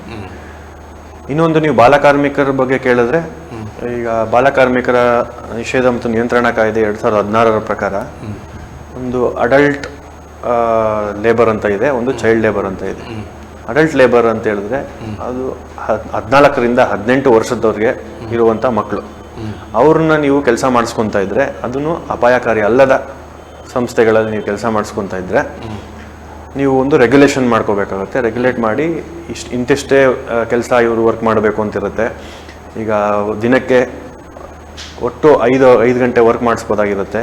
ಕಂಟಿನ್ಯೂಸ್ ಆಗಿ 3 ಗಂಟೆ ಮೇಲೆ ವರ್ಕ್ ಮಾಡಿಸಂಗಿರಲ್ಲ. 1 ಗಂಟೆ ಬ್ರೇಕ್ ಕೊಟ್ಬಿಟ್ಟು ವಿರಾಮ ಕೊಟ್ಬಿಟ್ಟು ಕೆಲಸ ಮಾಡಬೇಕಾಗಿರುತ್ತೆ. ಪ್ಲಸ್ ಅವ್ರದ್ದು ಎಜುಕೇಷನ್ನು ತೊಂದರೆ ಆಗದೆ ಇರೋಂಗೆ, ಸ್ಕೂಲು ಹೋಗ್ತಾ ಇರಬೇಕಾಗಿರುತ್ತೆ, ಎಜುಕೇಷನ್ಗೂ ತೊಂದರೆ ಆಗದೆ ಇರೋಂಗೆ ನೀವು ಕೆಲಸ ಮಾಡ್ಕೊಂಡು ಹೋಗಬೇಕಾಗಿರುತ್ತೆ. ಪ್ಲಸ್ ಆ ಸಂಬಂಧಿತ ವೃತ್ತ ನಿರೀಕ್ಷಕರಿಗೆ ಬಂದು ನೀವು ಅವ್ರದ್ದನ್ನ ತಿಳಿಸಿ ಒಂದು ಪರ್ಮಿಷನ್ ಟೈಪ್ ತೊಗೋಬೇಕಾಗಿರುತ್ತೆ. ಇದು ಅಡಲ್ಟ್ ಲೇಬರ್ಗೆ ಇರುವಂಥದ್ದು. ಮತ್ತು 14 ವರ್ಷದ ಕೆಳಗಡೆ ಬಾಲಕಾರ್ಮಿಕರಂತ ಏನು ಕರಿತೀವಿ, ಅವ್ರನ್ನ ನೀವು ಯಾವುದೇ ರೀತಿ ಕೆಲಸಕ್ಕೆ ನೇಮಿಸಿಕೊಳ್ಳುವಂತಿಲ್ಲ. ಅದು ಶಿಕ್ಷಾರ್ಹ ಅಪರಾಧ ಆಗಿರುತ್ತೆ. ಅದೇ ರೀತಿ 14ರಿಂದ 18 ವರ್ಷದ ಮಕ್ಕಳು ಅಷ್ಟೇ ಅಪಾಯಕಾರಿ ಕೆಲಸಕ್ಕೂ ನೇಮಿಸ್ಕೊಳ್ಳುವಾಗಿರಲ್ಲ. ಅದೊಂದು ಆ್ಯಕ್ಟಲ್ಲಿ ಹೇಳ್ತದೆ ಅಪಾಯಕಾರಿ ಯಾವುದಾದ್ರು ಅಂತ ಹೇಳ್ಬಿಟ್ಟು ಸ್ಕೆಡ್ಯೂಲ್ ಹೇಳ್ತದೆ. ಅದ್ರ ಪ್ರಕಾರ ನೀವು ನೇಮಿಸ್ಕೊಳ್ಳೋದು ಕೆಲಸ ಮಾಡಿಸ್ಕೊಳ್ಳೋಂಗೆ ಇರೋದು. ಓಕೆ. ಅಡಿಷನಲ್ ಟೈಮಿಂಗ್ ಏನಾದರೂ ವರ್ಕ್ ಪ್ರೆಷರ್ ಇದ್ದರೆ ಮಾಡಿಸಿದ್ರೆ ಏನು ಮಾಡಬೇಕು ಕಂಪನಿ? ಸರ್, ಓವರ್ ಟೈಮ್ ಅಂತ ಇದೆ. ಓವರ್ ಟೈಮ್ ಅಂತ ಹೇಳಿದ್ರೆ ಈಗ ಅದು ವೇತನ ಪಾವತಿ ಕಾಯ್ದೆ ಅಡಿಯಲ್ಲಿ ಬರ್ತದೆ. ಓವರ್ ಟೈಮ್ ಅಂತ ಹೇಳ್ಬಿಟ್ಟು ವೇತನ ಪಾವತಿ ಅಂತ ಹೇಳಿದ್ರೆ ಈ ಟೈಮಲ್ಲಿ ಇಷ್ಟು ಕೆಲಸ ಮಾಡಿಸ್ಕೊಂಡಿದ್ದಕ್ಕೆ ಇಷ್ಟು ಸಂಬಳ ಕರೆಕ್ಟಾಗಿ ಟೈಮಿಗೆ ಕೊಡಬೇಕು ಅಂತಿರುತ್ತೆ. ಈಗ ನೀವು 8 ಗಂಟೆ ಹೇಳ್ದಾಗೆ ದಿನಕ್ಕೆ 8 ಗಂಟೆ ವರ್ಕ್ ಮಾಡಿಸ್ಬೋದಿರುತ್ತೆ, ಪ್ಲಸ್ 1 ಅವರ್ ಬ್ರೇಕ್. ಟೋಟಲ್ ತೊಗೊಂಡ್ರೆ ನಿಮ್ಮ ಸಂಸ್ಥೆಯಲ್ಲಿ 9 ಗಂಟೆ ಕೆಲಸ ಮಾಡಿದರೆ ಅದು ನಾರ್ಮಲ್ ವರ್ಕಿಂಗ್ ಟೈಮು. ಅದ್ರ ಮೇಲೆ ನೀವು ಕೆಲಸ ಮಾಡಿಸ್ತಿದ್ದೀರಾ ಅಂತ ಹೇಳಿದ್ರೆ ಓವರ್ ಟೈಮ್ ಪಾವತಿ ಮಾಡಬೇಕಾಗಿರುತ್ತೆ. ಎಷ್ಟು ಗಂಟೆ ಕೆಲಸ ಮಾಡಿಸ್ತೀರೋ ಅಷ್ಟಕ್ಕೆ ಓವರ್ ಟೈಮ್ ಪೇಮೆಂಟ್ ಮಾಡಬೇಕಾಗಿರುತ್ತೆ. ಕಾರ್ಮಿಕ ಕಿಟ್ ವಿತರಣೆಯಲ್ಲಿ ತಾವು ಫಲಾನುಭವಿಗಳ ಆಯ್ಕೆಯನ್ನು ಯಾವ ರೀತಿಯಲ್ಲಿ ಮಾಡ್ತೀರಾ? ಅದೇ ಸರ್, ಅವಾಗ ಹೇಳಿದ್ನಲ್ಲ, ಈಗ ಸೀನಿಯರಿಟಿ ನೋಡ್ತೀವಿ. ಫಸ್ಟು ಸೀನಿಯರಿಟಿ ನೋಡ್ತೀವಿ, ಯಾವಾಗ ರಿಜಿಸ್ಟರ್ ಆಗಿದ್ರು, ಯಾವಾಗಿಂದ ಕೆಲಸ ಮಾಡ್ತಾರೆ. ಫಾರ್ ಎಕ್ಸಾಂಪಲ್ ಹೇಳಬೇಕು ಅಂದರೆ ಈಗ 2010 ಒಬ್ಬ ರಿಜಿಸ್ಟರ್ ಆಗಿದ್ರು ಅಂತ ಇಟ್ಕೊಳ್ಳಿ, 2020 ಒಬ್ಬ ರಿಜಿಸ್ಟರ್ ಆಗಿದ್ರು ಅಂದ್ಕೊಳ್ಳಿ. 2010 ಹತ್ತಿಂದ ನೋಡ್ಕೊಂಡ್ಬಂದಾಗ ಯಾರು ಸೀನಿಯರಿಟಿ ಇರ್ತಾರೋ ಅವ್ರಿಗೆ ಫಸ್ಟ್ ವಿತರಣೆ ಮಾಡ್ತೀವಿ. ನಂತರ ಬರ್ತಿದ್ದಂಗೆ ಎಲ್ಲರಿಗೂ ವಿತರಣೆ ಮಾಡ್ಕೊಂಡು ಬರ್ತೀವಿ. ದಟ್ ಈಸ್ ಸೀನಿಯರಿಟಿ ಬೇಸಿಸ್ ಮೇಲೆ ಅದು ವಿಭಾಗಿಸ್ಕೊಂಡು ನಾವು NPL ಸಂಜಯ್ ಅವರೇ, ಕೊನೆಯದಾಗಿ ನಾವು ವಿರಾಮಕ್ಕೆ ಹೋಗುವ ಮುಂಚೆ ತಾವು ವೀಕ್ಷಕರಿಗೆ ಏನು ಹೇಳಲಿಕ್ಕೆ ಇಚ್ಛಿಸ್ತೀರಾ? ಕಾರ್ಮಿಕರಿಗೆ ಸೌಲಭ್ಯಗಳನ್ನು ಪಡೆದುಕೊಳ್ಳುವಲ್ಲಿ ಕಾರ್ಮಿಕರು ತಮ್ಮ ಅಹವಾಲಾಗಿರ್ಬೋದು ಅಥವಾ ಸೌಲಭ್ಯವಾಗಿರೋದು ಯಾವುದೇ ಪಡೆದುಕೊಳ್ಳೋದಕ್ಕಾಗಲಿ ಅಥವಾ ಅವರ ಅಹವಾಲನ್ನು ನೀಡೋದಕ್ಕಾಗಲಿ ಅವರು ಸಂಬಂಧಿಸಿದ ಕಾರ್ಮಿಕ ಅಧಿಕಾರಿ ಅಥವಾ ಕಾರ್ಮಿಕ ನಿರೀಕ್ಷಕ ಕಚೇರಿನ ಸಂಪರ್ಕಿಸಬೇಕಾಗುತ್ತೆ.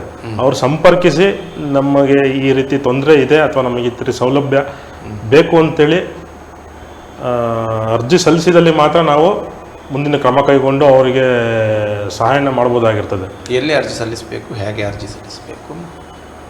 ದೂರುಗಳಾದರೆ ಅವರು ಕಾರ್ಮಿಕ ಅಧಿಕಾರಿ ಅಥವಾ ಕಾರ್ಮಿಕ ನಿರೀಕ್ಷಕರಿಗೆ, ಜಿಲ್ಲಾಧಿಕಾರಿಗೆ ಕಚೇರಿ ಇದರಲ್ಲಿ ದೂರನ್ನ ನೀಡಬೇಕಾಗುತ್ತೆ. ಸೌಲಭ್ಯ ಕಾರ್ಮಿಕರ ಅಸಂಘಟಿತ ವಲಯದಲ್ಲಿನ ಕಾರ್ಮಿಕರಿಗೆ ಸಂಬಂಧಪಟ್ಟಂಗೆ ಕಟ್ಟಡ ಕಾರ್ಮಿಕರು ಇದಕ್ಕೆ ಆನ್ಲೈನ್ನಲ್ಲೇ ಅರ್ಜಿ ಸಲ್ಲಿಸಬಹುದಾಗಿದೆ. ಅವ್ರಿಗೆ ಮದುವೆ ಧನ ಸಹಾಯ, ಶೈಕ್ಷಣಿಕ ಧನ ಸಹಾಯ, ಮೆಡಿಕಲ್ ರಿಯಂಬರ್ಸ್ಮೆಂಟು, ಡೆತ್ ಕ್ಲೈಮು, ಇದಕ್ಕೆಲ್ಲ ಸಂಬಂಧಪಟ್ಟಿದ್ದ ಅಂತ ನಿರ್ದಿಷ್ಟ ದಾಖಲೆಗಳನ್ನು ಹಾಕಿ ಆನ್ಲೈನಲ್ಲೇ ಅವರು ಅರ್ಜಿ ಸಲ್ಲಿಸಬಹುದಾಗುತ್ತೆ. ಅದಕ್ಕೆ ಸಂಬಂಧಪಟ್ಟಂಗೆ ಕ್ರಮ ವಹಿಸಲಾಗುತ್ತದೆ. ಓಕೆ ಸರ್, ಕಾರ್ಮಿಕರ ಕುಂದುಕೊರತೆಗಳನ್ನು ಪರಿಶೀಲಿಸುವುದು ಮತ್ತು ಪರೀಕ್ಷಿಸುವುದರಲ್ಲಿ ತಮ್ಮ ನಿರೀಕ್ಷಕರ ಪಾತ್ರ ಏನು ಸರ್? ಸರ್ ಅದೇ ಈಗ ಹೇಳಿದಾಗ ಕಾರ್ಮಿಕರ ಉದ್ಯೋಗದ ಸ್ಥಳಕ್ಕೆ ಭೇಟಿ ಮಾಡ್ತೀರಾ ಕಾಲಕ್ಕೆ? ಅದೇ ಈಗ ನಾವು ತಪಾಸಣೆ ಅಂತ ಮಾಡ್ತಿರ್ತೀವಿ. ಬೇಸ್ಡ್ ಆನ್ ದ ಕಂಪ್ಲೇಂಟ್ಸ್ ಬರ್ತಾ ಇರುತ್ತೆ. ಈ ಥರ ಕೆಲವು ಕಡೆ ನಾವು ಸಂಬಳ ಕೊಟ್ಟಿಲ್ಲ, ಸಂಬಳ ಕಡಿಮೆ ಕೊಟ್ಟಿದ್ದಾರೆ, ಹಾಗೆ ಸರಿಯಾಗಿ ನಡೆಸ್ಕೊಂಡಿರಲ್ಲ, ಏನೇ ಅಂತ ಇಶ್ಯೂ ಇದ್ರು ಕಾರ್ಮಿಕರು ಬಂದು ಅಲ್ಲಿ ಕೆಲಸ ಮಾಡಿದವ್ರು ಬಂದು ನಮಗೆ ಮೇಲಧಿಕಾರಿಗಳ ಕಿರುಕುಳ ಏನೇ ಇಶ್ಯೂ ಇದ್ರು ವೃತ್ತ ನಿರೀಕ್ಷಕರಿಗೆ ಕಚೇರಿಗೆ ಭೇಟಿ ನೀಡಿ ಅಲ್ಲಿ ಅವ್ರಿಗೆ ಕಂಪ್ಲೇಂಟ್ ರಿಜಿಸ್ಟರ್ ಮಾಡಿಕೊಂಡು ಒಂದು ಪಿಟಿಷನ್ ಕೊಟ್ಬಿಟ್ಟು ಹೋಗಿರ್ತಾರೆ. ಆ ಟೈಮಲ್ಲಿ ನಾವು ವಿಸಿಟ್ ಮಾಡಿ ಆ ಥರ ಏನಾದ್ರು ಪ್ರಾಬ್ಲಮ್ ಇದೆಯಾ, ಇಲ್ಲ ಸರಿಯಾಗಿ ನಡೀತಾ ಇದೆಯಾ, ಇಲ್ಲ ಸಂಬಳ ಕರೆಕ್ಟಾಗಿ ಕೊಡ್ತಿದ್ದಾರಾ, ಇಲ್ಲ ರಿಜಿಸ್ಟರ್ಸ್ ಕರೆಕ್ಟಾಗಿ ಮೇಂಟೈನ್ ಮಾಡ್ತಿದ್ದಾರಾ, ಅವೆಲ್ಲ ಚೆಕ್ ಮಾಡಿ ಏನಾದರೂ ತೊಂದರೆ ಇದ್ದರೆ ಮೊಕದ್ದಮೆಗಳು ಹಾಕೋದಾಗಿರ್ಬೋದು, ಇಲ್ಲ ಕ್ಲೇಮ್ ಹಾಕೋದಾಗಿರ್ಬೋದು. ಸಂಬಳ ಕಡಿಮೆ ಕೊಡ್ತಾಯಿದ್ರು, ಜಾಸ್ತಿ ಕೊಡ್ತಾಯಿದ್ರು, ಹೆಚ್ಚು ಕಮ್ಮಿ ಕೊಡ್ತಾಯಿದ್ರು ಕ್ಲೇಮ್ ಹಾಕೋದಾಗಿರ್ಬೋದು. ನಮ್ಮ ಪ್ರಾಧಿಕಾರದ ಮುಂದೆ ಕ್ಲೇಮ್ ಹಾಕ್ತೀವಿ, ಒಂದು ನ್ಯಾಯಾಲಯದ ಮುಂದೆ ಮೊಕದ್ದಮೆ ಕೂಡ ಹಾಕ್ತೀವಿ. ಇಷ್ಟು ಇದಿರ್ತದೆ. ಅಂದರೆ ಪ್ರತ್ಯೇಕವಾದಂಥ ಲೇಬರ್ ಕೋರ್ಟ್ ಇದೆ. ಎಸ್, ಲೇಬರ್ ಕೋರ್ಟು ಇದೆ ಸರ್. ಅಂದರೆ ನ್ಯಾಯಾಲಯದಲ್ಲಿ JMFC ಕೋರ್ಟಲ್ಲಿ ಇರ್ತವೆ.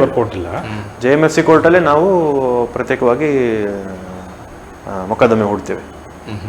ಮೊಕದ್ದಮೆಗಳನ್ನು ದಾಖಲಿಸಲಿಕ್ಕೆ ಅವಕಾಶ ಇದೆ. ಕಾನೂನಿನ ಎಲ್ಲ ಸವಲತ್ತುಗಳನ್ನು ಪಡೆದುಕೊಳ್ಬಹುದು. ಪ್ರತಿ ಕಾರ್ಮಿಕನಿಗೆ ಆ ಹಕ್ಕು ಇದೆ, ಅಗತ್ಯವಾಗಿರೋದು. ಈ ಸೌಲಭ್ಯಗಳನ್ನು ಪಡೆದುಕೊಳ್ಳುವ ಹಕ್ಕು ಮತ್ತು ಕಾನೂನಿನ ಅವಕಾಶಗಳನ್ನು ಪಡೆದುಕೊಳ್ಳುವ ಹಕ್ಕು ಮತ್ತು ಪ್ರಶ್ನಿಸುವ ಹಕ್ಕು ಕೂಡ ಇದೆ ಈ ವೇತನ ತಾರತಮ್ಯ. ಹೌದು. ಓಕೆ, ಬಹಳಷ್ಟು ಹಕ್ಕುಗಳು ಕಾರ್ಮಿಕರಿಗೆ ಇವೆ ಕಾರ್ಮಿಕ ವಿಧೇಯಕದ ಪ್ರಕಾರ. ಹೌದು ಸರ್, ಹೌದು, ಖಂಡಿತ.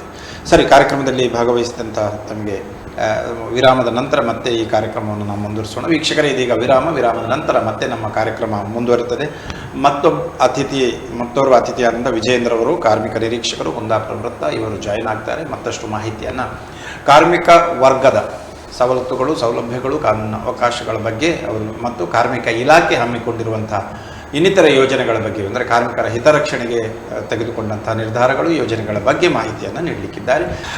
ಕಾರ್ಯಕ್ರಮದ ಮುಂದಿನ ಭಾಗದಲ್ಲಿ ಭಾಗವಹಿಸ್ತಾ ಇರುವಂತಹ ವಿಜಯೇಂದ್ರರವರು ಕಾರ್ಮಿಕ ನಿರೀಕ್ಷಕರು, ಕುಂದಾಪುರ ವೃತ್ತ, ಇವರಿಗೆ ನಮ್ಮ ವಾಹಿನಿಯ ಪರವಾಗಿ ಹಾಗೂ ವೀಕ್ಷಕ ಬಾಂಧವರೆಲ್ಲರೂ ಮತ್ತು ಸಮಸ್ತ ಕಾರ್ಮಿಕ ವರ್ಗದ ಪರವಾಗಿ ಕಾರ್ಯಕ್ರಮಕ್ಕೆ ಪ್ರೀತಿಯ ಸ್ವಾಗತ. ಸರ್, ತಮಗೆ ಆತ್ಮೀಯವಾದಂಥ ಸ್ವಾಗತ ಕಾರ್ಯಕ್ರಮಕ್ಕೆ. ನಮಸ್ಕಾರ. ಎಲ್ಲ ಯು ಚಾನಲ್ ವೀಕ್ಷಕರಿಗೆ ಕಾರ್ಮಿಕ ಇಲಾಖೆಯ ಪರವಾಗಿ ನಮಸ್ಕಾರಗಳು. ಸರಿ, ಕಾರ್ಮಿಕ ಇಲಾಖೆ ಸಮರ್ಪಕವಾಗಿ ಇಂಪ್ಲಿಮೆಂಟ್ ಮಾಡುವಲ್ಲಿ ಮತ್ತು ಆಶಾದೀಪ ಯೋಜನೆಯ ಸಂಪೂರ್ಣವಾದಂಥ ಮಾಹಿತಿ ಮತ್ತು ಅದರ ರೂಪುರೇಷೆಗಳ ಬಗ್ಗೆ ನಮ್ಮ ವೀಕ್ಷಕರಿಗೆ ತಿಳಿಸಬಹುದು. ಈಗ ಕಾರ್ಮಿಕ ಇಲಾಖೆ ಸಂಘಟಿತ ವಲಯದಲ್ಲಿ ಆಶಾದೀಪ ಯೋಜನೆ ಎನ್ನುವುದನ್ನು ಜಾರಿಗೆ ತಂದಿದೆ. ಯಾವುದೇ ಒಂದು ಸಂಘಟಿತ ವಲಯದಲ್ಲಿ ಸಂಸ್ಥೆಯಲ್ಲಿ ಪರಿಶಿಷ್ಟ ಪಂಗಡ ಮತ್ತು ಪರಿಶಿಷ್ಟ ಜಾತಿಯವರಿಗೆ ಉದ್ಯೋಗ ಅವಕಾಶವನ್ನು ಕಲ್ಪಿಸುವ ನಿಟ್ಟಿನಲ್ಲಿ ಅವರು ಕೆಲಸ ಮಾಡುವಂಥ ಒಂದು ಪ್ರಾರಂಭದಲ್ಲಿ ಕೆಲಸಕ್ಕೆ ಅವರು ಪ್ರಾರಂಭ ಮಾಡಿದ ತಕ್ಷಣ ಅವರಿಗೆ ಏನು ಸರ್ಕಾರಕ್ಕೆ ಕೊಡಬೇಕಾದಂಥ ESI ಮತ್ತು PF ಅನ್ನು ಸರ್ಕಾರವೇ ಕೂಡ ಮ್ಯಾನೇಜ್ಮೆಂಟ್ಗೆ ಕೊಡುವಂಥ ವ್ಯವಸ್ಥೆಯನ್ನು ಜಾರಿ ಮಾಡಿದೆ. ಉದಾಹರಣೆ 2 ವರ್ಷದವರೆಗೆ ಅವರ ESI PF ಕಾಂಟ್ರಿಬ್ಯೂಷನ್ನ ನೇರವಾಗಿ ಆಡಳಿತ ವರ್ಗಕ್ಕೆ ಸರ್ಕಾರದಿಂದ ಭರಿಸುವಂಥ ವ್ಯವಸ್ಥೆ ಇದೆ. SC ಮಾತ್ರ, ಪರಿಶಿಷ್ಟ ಮತ್ತು ಪರಿಶಿಷ್ಟ ಪಂಗಡದ ಯಾವುದೇ ಉದ್ಯೋಗಿಗಳಿಗೆ ಅಥವಾ ಪ್ರಾರಂಭವಾಗಿ ಅವರು ಅಲ್ಲಿಗೆ ಜಾಯ್ನ್ ಆದಾಗ ಅವರಿಗೆ ಒಂದು ಮಾಸಿಕ 6,000 ರೂಪಾಯಿಯನ್ನು ಅಥವಾ ಅವರ ಕಾಂಟ್ರಿಬ್ಯೂಷನನ್ನು ಅವರಿಗೆ 2 ವರ್ಷದವರೆಗೆ ಅವರು ನಿಗದಿತ ನಮೂನೆಯಲ್ಲಿ ಮತ್ತು ಅವರ ಜಾತಿ ಪ್ರಮಾಣ ಪತ್ರವನ್ನೆಲ್ಲ ಲಗತ್ತಿಸಿ ಅವರ ESI ಕಾಂಟ್ರಿಬ್ಯೂಷನ್ ಕಟ್ಟಿದಂಥ ಮಾಹಿತಿಯನ್ನು ಕಾರ್ಮಿಕ ಇಲಾಖೆಗೆ ನಿಗದಿತ ನಮೂನೆಯಲ್ಲಿ ಸಲ್ಲಿಸಿದ ನಂತರ ನಾವು ನೇರವಾಗಿ ಮಂಡಳಿಗೆ ಚೆಕ್ ಮುಖಾಂತರ ಆ ಹಣವನ್ನು ಅವರಿಗೆ ಕೊಡುವಂಥ ವ್ಯವಸ್ಥೆ ಮಾಡ್ತೇವೆ. ಇದೀಗ ಪ್ರಸ್ತುತ ಸುಮಾರು ನಮ್ಮಲ್ಲಿ ಸಾಕಷ್ಟು ಉಡುಪಿ ಜಿಲ್ಲೆಗಳಲ್ಲಿ ಸಾಕಷ್ಟು ಸಂಸ್ಥೆಯವರು ಕೂಡ ಈ ಯೋಜನೆಯನ್ನು ಉಪಯೋಗ ಪಡ್ಕೊಂಡಿದ್ದಾರೆ. ಕೊಟ್ಟಿದ್ದೇವೆ ನಾವು, ಉದಾಹರಣೆ. ಹೌದು, ಯಶಸ್ವಿಯಾಗಿ ಕೊಟ್ಟಿದ್ದೇವೆ. ಈಗ ನಮ್ಮಲ್ಲಿ ಜಯಲಕ್ಷ್ಮಿ ಸಿಲ್ಕ್ಸ್ ಇರ್ಬೋದು, ಅಥವಾ ಕೃಷ್ಣಪುರ ಕ್ಯಾಶೆ ಇರ್ಬೋದು, ಶಂಕರನಾರಾಯಣ ಕ್ಯಾಶೆ ಇರ್ಬೋದು, ಹೀಗೆ ದೊಡ್ಡ ದೊಡ್ಡ ಸಂಸ್ಥೆಯವರು ನಮ್ಮಲ್ಲಿ ಅವರಲ್ಲಿ ಇರ್ತಕ್ಕಂಥ SC/ST ನೌಕರನ್ನ ನಮ್ಮಲ್ಲಿ ಅವರ ಮಾಹಿತಿಯನ್ನು ಕೊಟ್ಟು ಅವರಿಗೆ ನಾವು ಹಣವನ್ನು ಮರುಜಮಾ ಮಾಡಿದ್ದೇವೆ.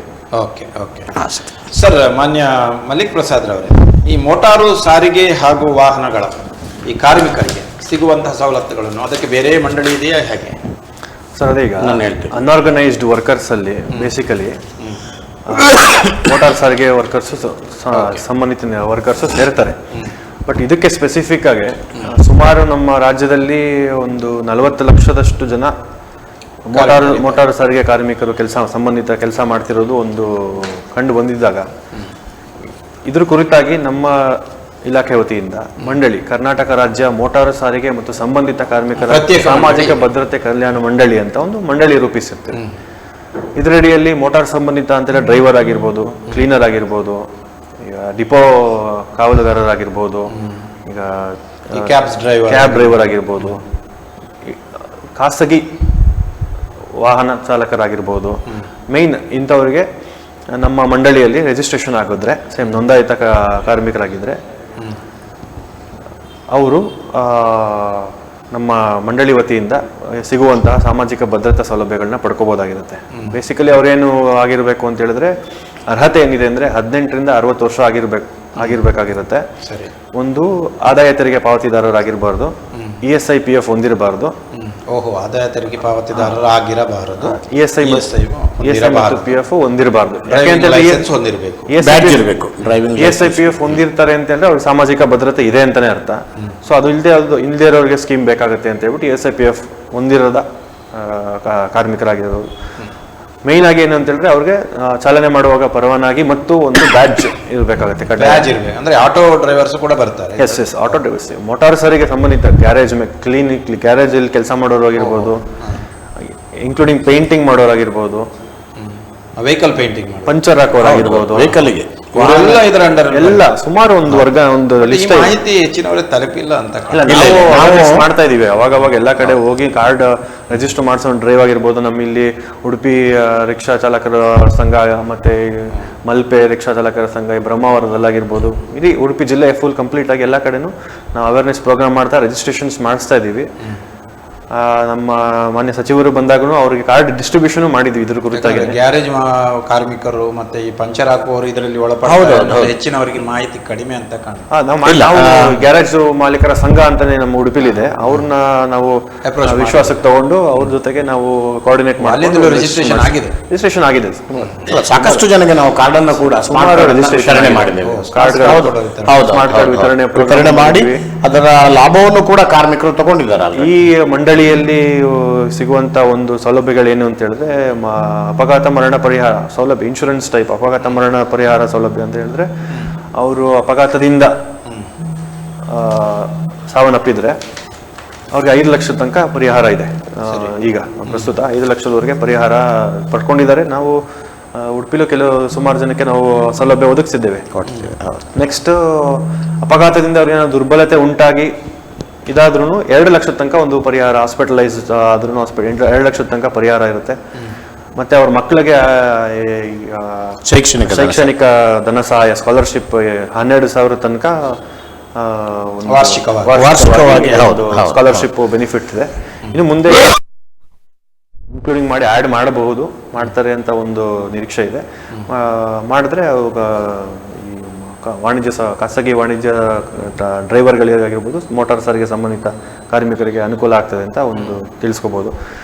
ಈಗ ಪ್ರಸ್ತುತ ಅದು ಸಾರಿಗೆ ಇಲಾಖೆಗೆ ವರ್ಗಾವಣೆ ಅಂದ್ರೆ ಇದಕ್ಕೆ ಈ ಅಸಂಘಟಿತ ಕಾರ್ಮಿಕರಿಗೆ ಮೋಟಾರು ವಾಹನ ಸಾರಿಗೆ ಕಾರ್ಮಿಕರ ಕ್ಷೇಮಾಭಿವೃದ್ಧಿ ಮಂಡಳಿಗೆ ಅಲ್ಲಿಗೆ ಧನ ಸಹಾಯ ಹೇಗೆ ಬರುತ್ತೆ ಅವರಿಗೆ ಅಂತ ಹೇಳಿದ್ರೆ, ಯಾವುದೇ ಒಂದು ವಾಹನವನ್ನ ರಿಜಿಸ್ಟರ್ ಮಾಡಿದಾಗ ಆ ರಿಜಿಸ್ಟರ್ ಮಾಡುವಂತ ಸರ್ಕಾರದ ಟ್ಯಾಕ್ಸ್ ಏನಿದೆ ಅದರದ ಆ ಟ್ಯಾಕ್ಸ್ ಭಾಗವನ್ನ ಆ ಪರ್ಸೆಂಟೇಜ್ ಅನ್ನ ಕಾರ್ಮಿಕ ಇಲಾಖೆಗೆ ಈ ಸವಲತ್ತಿಗೆ ಉಪಯೋಗ ಮಾಡುವಂತ ಸಾರಿಗೆ ಇಲಾಖೆಯವರು ನಾವು ಕ್ಲೈಮ್ ಬಂದಾಗ ಆ ಕ್ಲೈಮಿನ ಮೊತ್ತವನ್ನ ಸಾರಿಗೆ ಇಲಾಖೆನೇ ಭರಿಸುತ್ತೇವೆ ವಿನಃ ಬೇರೆ ಯಾವ ಮೂಲಗಳಿಂದ ಅದಕ್ಕೆ ಹಣವನ್ನ ತಗೊಳ್ಳುವಂತ ವ್ಯವಸ್ಥೆ ಇರೋದಿಲ್ಲ.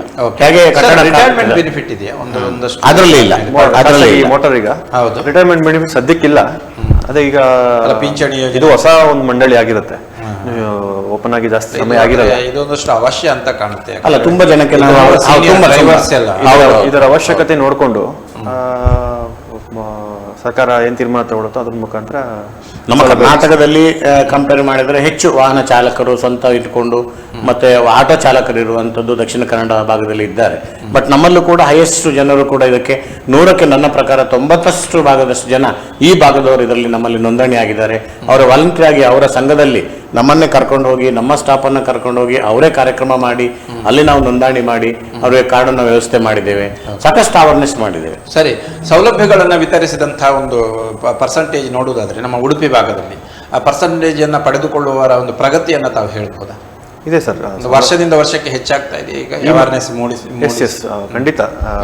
ಉಡುಪಿ ಭಾಗದಲ್ಲಂತೂ ಪಡೆದುಕೊಳ್ತಾ ಇದ್ದಾರೆ, ಅವೇರ್ನೆಸ್ ಇದೆ. ನಮ್ಮ ಆಟೋ ಚಾಲಕರು ಏನ್ ಹೇಳ್ತೀವಿ, ಅವರು ತಮ್ಮ ಸಂಘಗಳಲ್ಲಾಗಿರ್ಬೋದು ಎಲ್ಲ ಕಡೆ ಮಾಹಿತಿ ತಲುಪಿಸಿ ಏನಾದ್ರು ತೊಂದರೆ ಇದ್ರೆ ಡೈರೆಕ್ಟ್ ಆಗಿ ಅವರ ಸಂಘದ ಅಧ್ಯಕ್ಷರು ಬಂದು ನಮ್ಮ ಹತ್ರನೇ ಮಾತಾಡಿ ಈ ತರ ಅಪಘಾತ ಮರಣಕ್ಕೆ ಅಂತ ಸಂದರ್ಭದಲ್ಲಿ ಎಲ್ಲವೂ ಆಗಿದೆ. ನಾವೇ ಸುಮಾರು 4-5 ನಾನು ಇದು ಮಾಡಿಕೊಟ್ಟಿದ್ವಿ ಒಂದು ಪರಿಹಾರ ಸವಲತ್ತು ಪಡ್ಕೊಳ್ಳಿಕ್ಕೆ. ಕಟ್ಟಡ ಕಾರ್ಮಿಕರಲ್ಲಿ ಏನಾಗುತ್ತೆ, ಅವ್ರು ಮೊದಲು ಹೇಳಿದ ಹಾಗೆ ಅವ್ರು ಯಾವಾಗ ನೋಂದಣಿ ಮಾಡಿ ಅವರ ಕಾರ್ಮಿಕ ಕಾರ್ಡ್ ಅನ್ನ ಚಾಲನೆಯಲ್ಲಿ ಇಟ್ಕೊಳ್ಬೇಕು.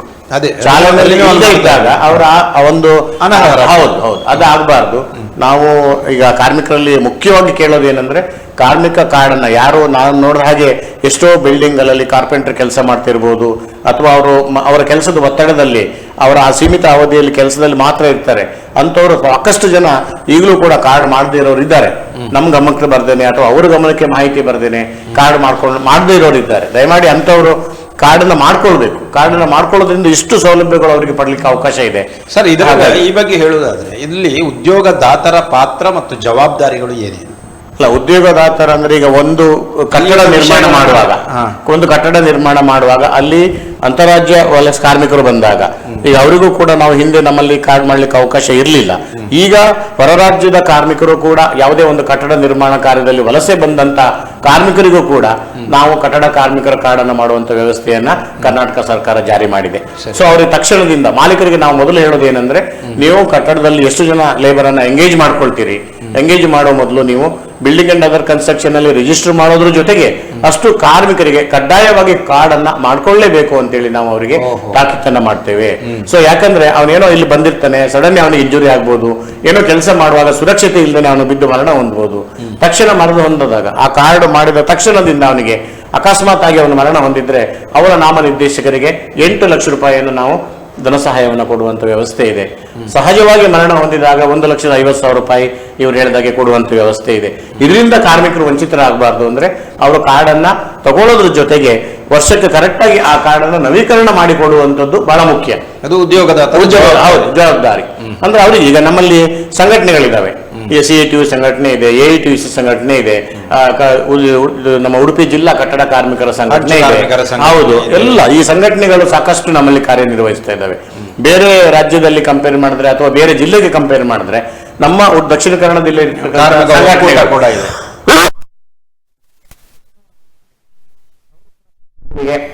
ನಿಗದಿತ ಅವಧಿಯಲ್ಲಿ ಅದನ್ನು ನವೀಕರಣ ಮಾಡ್ತಾ ಇರ್ಬೋದು, ಅಥವಾ ಕಾರ್ಮಿಕ ಇಲಾಖೆಯಲ್ಲಿ ಆಗಾಗ ಹೊರಡಿಸುವಂತ ನೋಟಿಫಿಕೇಶನ್ ಇರ್ಬೋದು, ಕಾಯ್ದೆಗಳನ್ನು ಅವರಿಗೆ ತಿಳಿಸೋದು, ಅವರು ವಲಯವಾರು ಒಂದು ಅಧ್ಯಕ್ಷರನ್ನ ಮಾಡಿಕೊಂಡು ಅಲ್ಲಿ ಪ್ರತಿ ತಿಂಗಳು ಅಥವಾ ಪ್ರತಿ ವಾರ ಸಭೆ ಮಾಡುವ ಮುಖಾಂತರ ಮಾಹಿತಿ ಕೊಡುವಂತದ್ದು ಕೂಡ ಕಾರ್ಮಿಕ ಇಲಾಖೆಯ ಸಹಯೋಗದೊಂದಿಗೆ ಮಾಡ್ತಾ ಇದ್ದಾರೆ. ಕಾಯ್ದೆಯ ಬಗ್ಗೆಯೂ ಕೂಡ ಅವೇರ್ನೆಸ್ ಮಾಡ್ತಾರೆ. ಅಂದ್ರೆ ನಾವೇನ್ ಮಾಡ್ತೀವಿ, ಈಗ ನಾವು ಇನ್ಸ್ಪೆಕ್ಟರ್ಗಳು ಪ್ರತಿ ಗ್ರಾಮ ಪಂಚಾಯಿತಿಯಲ್ಲಿ ಹೋಗಿ ಪ್ರತಿ ಗ್ರಾಮ ಸಭೆಯಲ್ಲೂ ಕೂಡ ನಾವು ಇನ್ಸ್ಪೆಕ್ಟರ್ ಹೋಗ್ತೇವೆ. ಎಲ್ಲ ಕಾಯ್ದೆಗಳ ಬಗ್ಗೆ ಅಲ್ಲಿ ಬಂದಂತ ಅಷ್ಟು ಜನ ಗ್ರಾಮ ಸಭೆಗೆ ಬಂದಂತವರಿಗೆ ಮಾಹಿತಿ ಕೊಡ್ತೇವೆ. ಸಂಘಟನೆಗಳು ಯಾವುದೇ ಕಾರ್ಯಕ್ರಮ ಮಾಡಿದಾಗ ಅಥವಾ ಇಲ್ಲಿ ನಮ್ಮಲ್ಲಿ ಸಾಕಷ್ಟು ಸಂಘಟನೆಗಳು, ಉದಾಹರಣೆ ಮೊನ್ನೆ ಮೇ ಡೇ ಫಂಕ್ಷನ್ ಮಾಡಿದ್ವಿ, ಕರ್ನಾಟಕ ನಮ್ಮ ತುಳುನಾಡ ರಕ್ಷಣೆ ವೇದಿಕೆಯವರು ನಮ್ಮನ್ನು ಇನ್ವೈಟ್ ಮಾಡಿದ್ರು, ಅವರಿಗೆ ನಾವು ಕಾರ್ಮಿಕ ಇಲಾಖೆ ಬಗ್ಗೆ ಮಾಹಿತಿಯನ್ನು ಕೊಟ್ಟಿವಿ.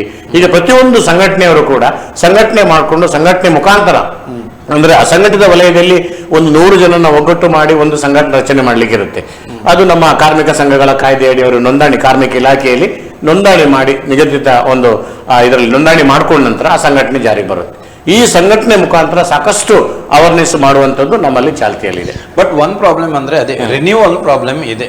ಅಲ್ಲ ಅದು ಯಾಕೆಂದ್ರೆ ಡೆವಲಪ್ ಮಾಡಲಿ ಕಾರ್ಮಿಕ ಇಲಾಖೆಯ ಪಾತ್ರ ಏನು? ಯಾಕಂದ್ರೆ ಹೌದು. ಹೆಚ್ಚಿನವರ ಒಂದು ಅನಿಸಿಕೆ ಅಂದ್ರೆ ನಾವು ಒಮ್ಮೆ ಮಾಡಿದ್ರೆ ಸಾಕು, ಅಲ್ಲಿ ನಾವು ಈ ಭಾಗದಲ್ಲಿ ನಾವು ನೋಡಿದ ಹಾಗೆ ಎಲ್ಲ ಬುದ್ಧಿವಂತರು ಇರೋದ್ರಿಂದ 100ಕ್ಕೆ 99 ಭಾಗದಷ್ಟು ಅವರವರು ತಮ್ಮ ಕಾರ್ಡನ್ನ ನೋಂದಣಿ ಮಾಡಿಕೊಂಡು ಚಾಲ್ತಿಯಲ್ಲಿ ಇಟ್ಕೊಳ್ತಾರೆ.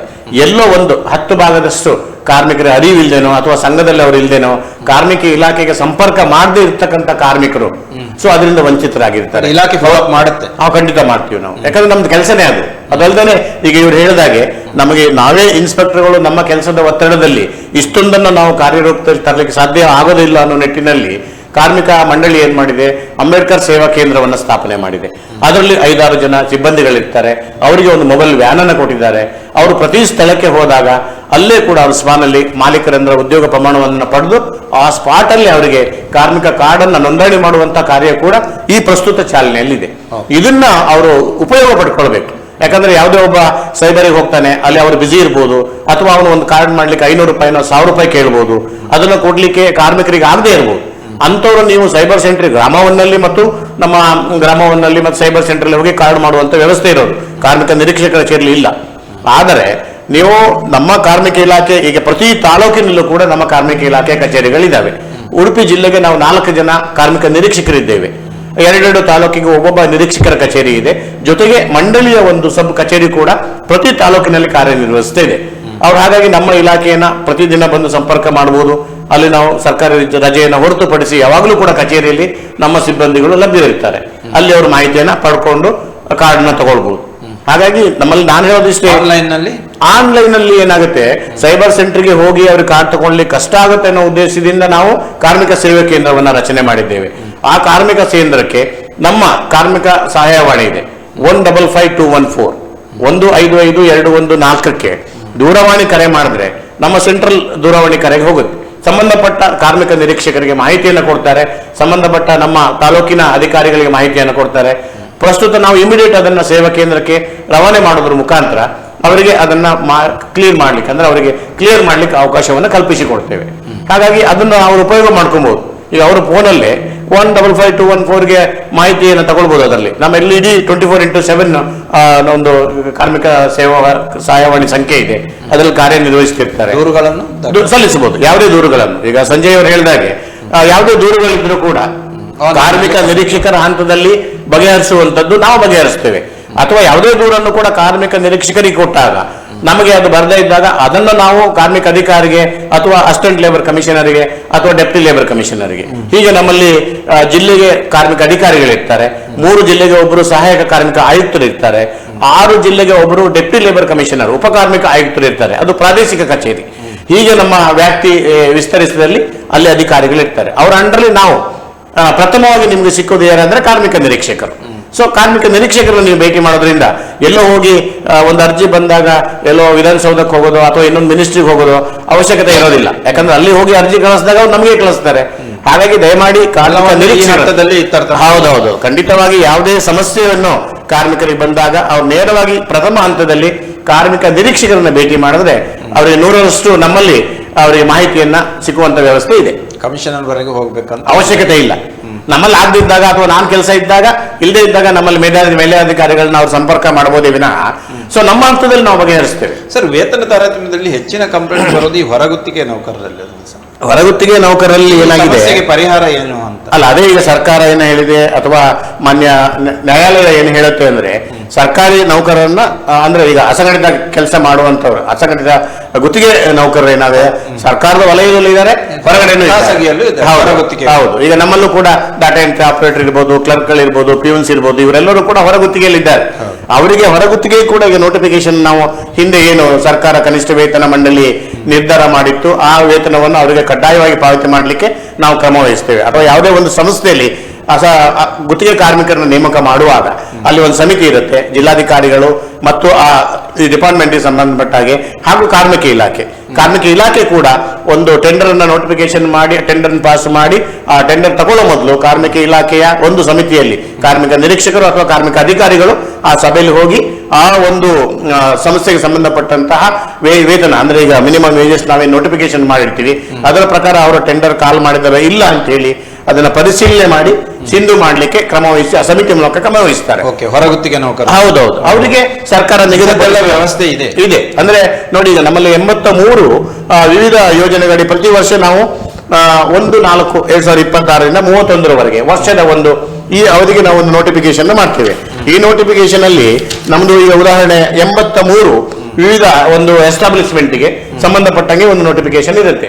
ಅದಕ್ಕೆ ಸಂಬಂಧಪಟ್ಟಂಗೆ ಆ ವೇತನವನ್ನ ಕೊಡ್ಬೇಕು. ಆ ಮಿನಿಮಮ್ ವೇತನದಲ್ಲಿ ESI ಮತ್ತು PF ಅನ್ನ ಮಾತ್ರ ಕಟಾವಣೆ ಮಾಡಿ ಉಳಿದ ಮೊತ್ತವನ್ನ ಕಾರ್ಮಿಕರನ ಖಾತೆಗೆ ಜಮಾ ಮಾಡಬೇಕು. ಕಾರ್ಮಿಕರಿಗೆ ಹೇಗೆ ಸ್ಯಾಲರಿ ಕೊಡಬೇಕು ಅನ್ನೋದಾದ್ರೆ ಒಂದು ಚೆಕ್ ಮುಖಾಂತರ ಅಥವಾ ನೆಫ್ಟ್, ಈ ಎರಡು ವಿಧಾನದಲ್ಲಿ ಮಾತ್ರ ಅವರು ಕಾರ್ಮಿಕರಿಗೆ ಆಡಳಿತ ಮಂಡಳಿಯವರು ವೇತನವನ್ನು ಕೊಟ್ಟಾಗ ಮಾತ್ರ ಅದು ಕಾರ್ಮಿಕರಿಗೆ ವೇತನ ಕೊಟ್ಟಾಗ ಆಗುತ್ತೆ, ಊರ್ಜಿತವಾಗಿ. ಹೌದು, ಬೇರೆ ಯಾವ ರೀತಿಯಲ್ಲಿ ಅವರು ಹಣ ನೀಡಿದ್ದೇ ಆದ್ರೆ ಅದು ಕಾಯ್ದೆ ಅನ್ವಯ ಹಣ ನೀಡಿದ್ದಾರೆ ಅನ್ನೋದಕ್ಕೆ ಇಂಥದ್ದೆಲ್ಲ ವ್ಯವಸ್ಥೆ ಇದೆ. ಇದನ್ನ ಅವರು ಸಾಕಷ್ಟು ನಾವು ಅರಿವನ್ನ ಮೂಡಿಸ್ತೇವೆ. ಅದನ್ನ ಕನಿಷ್ಠ ವೇದಿಕೆ ಉದಾಹರಣೆ ಹೆಣ್ಣು ಮಕ್ಕಳಿಗೆ ಸಮಾನ ವೇತನ ಕಾಯ್ದೆಯನ್ನು ಜಾರಿಗೆ ತಂದಿದ್ದಾರೆ. ಅವರಿಗೆ ಸಮಾನ ವೇತನ, ಈಗ ಗಂಡು ಮಕ್ಕಳು ಹೇಗೆ ಎಷ್ಟು ಕೆಲಸ ಮಾಡ್ತಾರೆ ಹೆಣ್ಣು ಮಕ್ಕಳು ಅಷ್ಟೇ ಕೆಲಸ ಮಾಡೋದ್ರಿಂದ ಅವರಿಗೆ ವೇತನದಲ್ಲಿ ತಾರತಮ್ಯ ಮಾಡುವ ಹಾಗಿಲ್ಲ, ಅವರಿಗೆ ಅದೇ ವೇತನವನ್ನ ಕೊಡ್ಬೇಕು. ಸರ್, ಯಾವುದನ್ನೆಲ್ಲ ಉಲ್ಲಂಘನೆ ಅಂತ ತಾವು ಪರಿಗಣಿಸ್ತೀರಿ ಮತ್ತು ಉಲ್ಲಂಘನೆ ಆದ್ರೆ ಕಾರ್ಮಿಕ ಇಲಾಖೆಗೆ ಕೆಲವೊಂದು ದಂಡನೀಯ ಕ್ರಮಗಳನ್ನು ತೆಗೆದುಕೊಳ್ಳಿಕ್ಕೆ ಅವಕಾಶ ಇದೆಯಾ? ಖಂಡಿತ. ಈಗ ಉದಾಹರಣೆ ಹೇಳ್ಬೇಕಂದ್ರೆ ಅಂಗಡಿ ಮತ್ತು ವಾಣಿಜ್ಯ ಸಂಸ್ಥೆ ಕಾಯ್ದೆ, ಅಂಗಡಿ ಮತ್ತು ವಾಣಿಜ್ಯ ಸಂಸ್ಥೆ ಕಾಯ್ದೆಯಡಿ ಹಿಂದೆ ಶಾಪ್ ಅಂಡ್ ಎಸ್ಟಾಬ್ಲಿಷ್ಮೆಂಟ್ ಆಕ್ಟ್ 1961 1961ನೇ ಇಸ್ವಿಯಿಂದ ಕೂಡ ಈ ಕಾಯ್ದೆ ಜಾರಿಯಲ್ಲಿದೆ. ಆಗಲಿಂದ ಬಂದಂತಹ ಒಂದು ವ್ಯವಸ್ಥೆ ಏನಂದ್ರೆ ಒಂದು ಏರಿಯಾ, ನೋಟಿಫೈಡ್ ಏರಿಯಾ ಅಂತ ಮಾಡಿದ್ರು ಹಿಂದೆ. ಅಂದ್ರೆ ಸಿಟಿ, ಈಗ ಉಡುಪಿ, ಮಣಿಪಾಲ, ಮಲ್ಪೆ, ಕಾಪು ಮತ್ತೆ ಬ್ರಹ್ಮಾವರ ಇಂಥ ಏರಿಯಾಗಳಿಗೆ ಮಾತ್ರ ಅಲ್ಲಿರ್ತಕ್ಕಂಥ ಎಸ್ಟಾಬ್ಲಿಷ್ಮೆಂಟ್ ಕಾರ್ಮಿಕ ಇಲಾಖೆಯಲ್ಲಿ ನೋಂದಣಿ ಆಗಬೇಕು ಅಂತ ಕ್ರಮ ಇತ್ತು. ಇದನ್ನ 1/4/2024ರಿಂದ ಸರ್ಕಾರ ಏನ್ ಮಾಡಿದೆ, ಪ್ರತಿ ಹಲವಾರು ಕರ್ನಾಟಕ ಅಂದ್ರೆ ಕರ್ನಾಟಕದ ವಿಸ್ತಾರ ಮಾಡಿ ಭೌಗೋಳಿಕ ಕರ್ನಾಟಕ ರಾಜ್ಯಾದ್ಯಂತ ಎಲ್ಲ ಅಂಗಡಿ ಸಂಸ್ಥೆಗಳು ಕೂಡ ಕಾರ್ಮಿಕ ಇಲಾಖೆ ಕಾಯ್ದೆಯಲ್ಲಿ ನೋಂದಣಿ ಆಗಬೇಕು ಕಡ್ಡಾಯವಾಗಿ ಅನ್ನೋ ಎಲ್ಲ ಅಂಗಡಿ ಸಂಸ್ಥೆಗಳು ವ್ಯವಹಾರಕ್ಕೆ ಸೀಮಿತವಾಗಿ ಎಲ್ಲದು ಉದಾಹರಣೆ ಕೋಪರೇಟಿವ್ ಸೊಸೈಟಿ ಇರ್ಬೋದು, ಹಾಲು ಒಕ್ಕೂಟ ಇರ್ಬೋದು, ಅಥವಾ ಒಂದು ಬಿಡ ಸ್ಟಾಲ್ ಇಟ್ಕೊಂಡಿರ್ಬೋದು. ಅವನೊಂದು ಬಿಡ ಸ್ಟಾಲ್ ಇಟ್ಕೊಂಡು ಅವನು ಕಮರ್ಷಿಯಲ್ ಕಲೆಕ್ಷನ್ ತಗೊಂಡು ಎಸ್ಟಾಬ್ಲಿಷ್ಮೆಂಟ್ ಆಗಿ ಮಾಡ್ಕೊಂಡಿದ್ದಾನೆ ಅಂದ್ರೆ ಅವನು ಕೂಡ ಶಾಪ್ ಅಂಡ್ ಎಸ್ಟಾಬ್ಲಿಷ್ಮೆಂಟ್ ಆಕ್ಟ್ ವ್ಯಾಪ್ತಿಯಲ್ಲಿ ಬರ್ತಾನೆ. ಅಲ್ಲಿ ಅವರು ನಿಗದಿತ ಶುಲ್ಕ ಅಂದ್ರೆ ಯಾವುದೇ ಒಬ್ಬ ಸಂಸ್ಥೆ ಇಂಡಸ್ಟ್ರೀಸ್ ಕೂಡ ಹೌದು, ಅಂದ್ರೆ ಯಾವುದೇ ಒಂದು ಸಂಸ್ಥೆಯಲ್ಲಿ ಕಾರ್ಮಿಕರು ಇಲ್ಲದಿದ್ರೂ ಕೂಡ ಬರೇ ಮಾಲೀಕರೇ ನಡೆಸುವಂತ ಸಂಸ್ಥೆನೂ ಕೂಡ ಅಂಗಡಿ ಮತ್ತು ವಾಣಿಜ್ಯ ಸಂಸ್ಥೆ ಕಾಯ್ದೆಯಲ್ಲಿ ಕಡ್ಡಾಯವಾಗಿ ನೋಂದಣಿ ಮಾಡುವಂತದ್ದು ಇದೆ.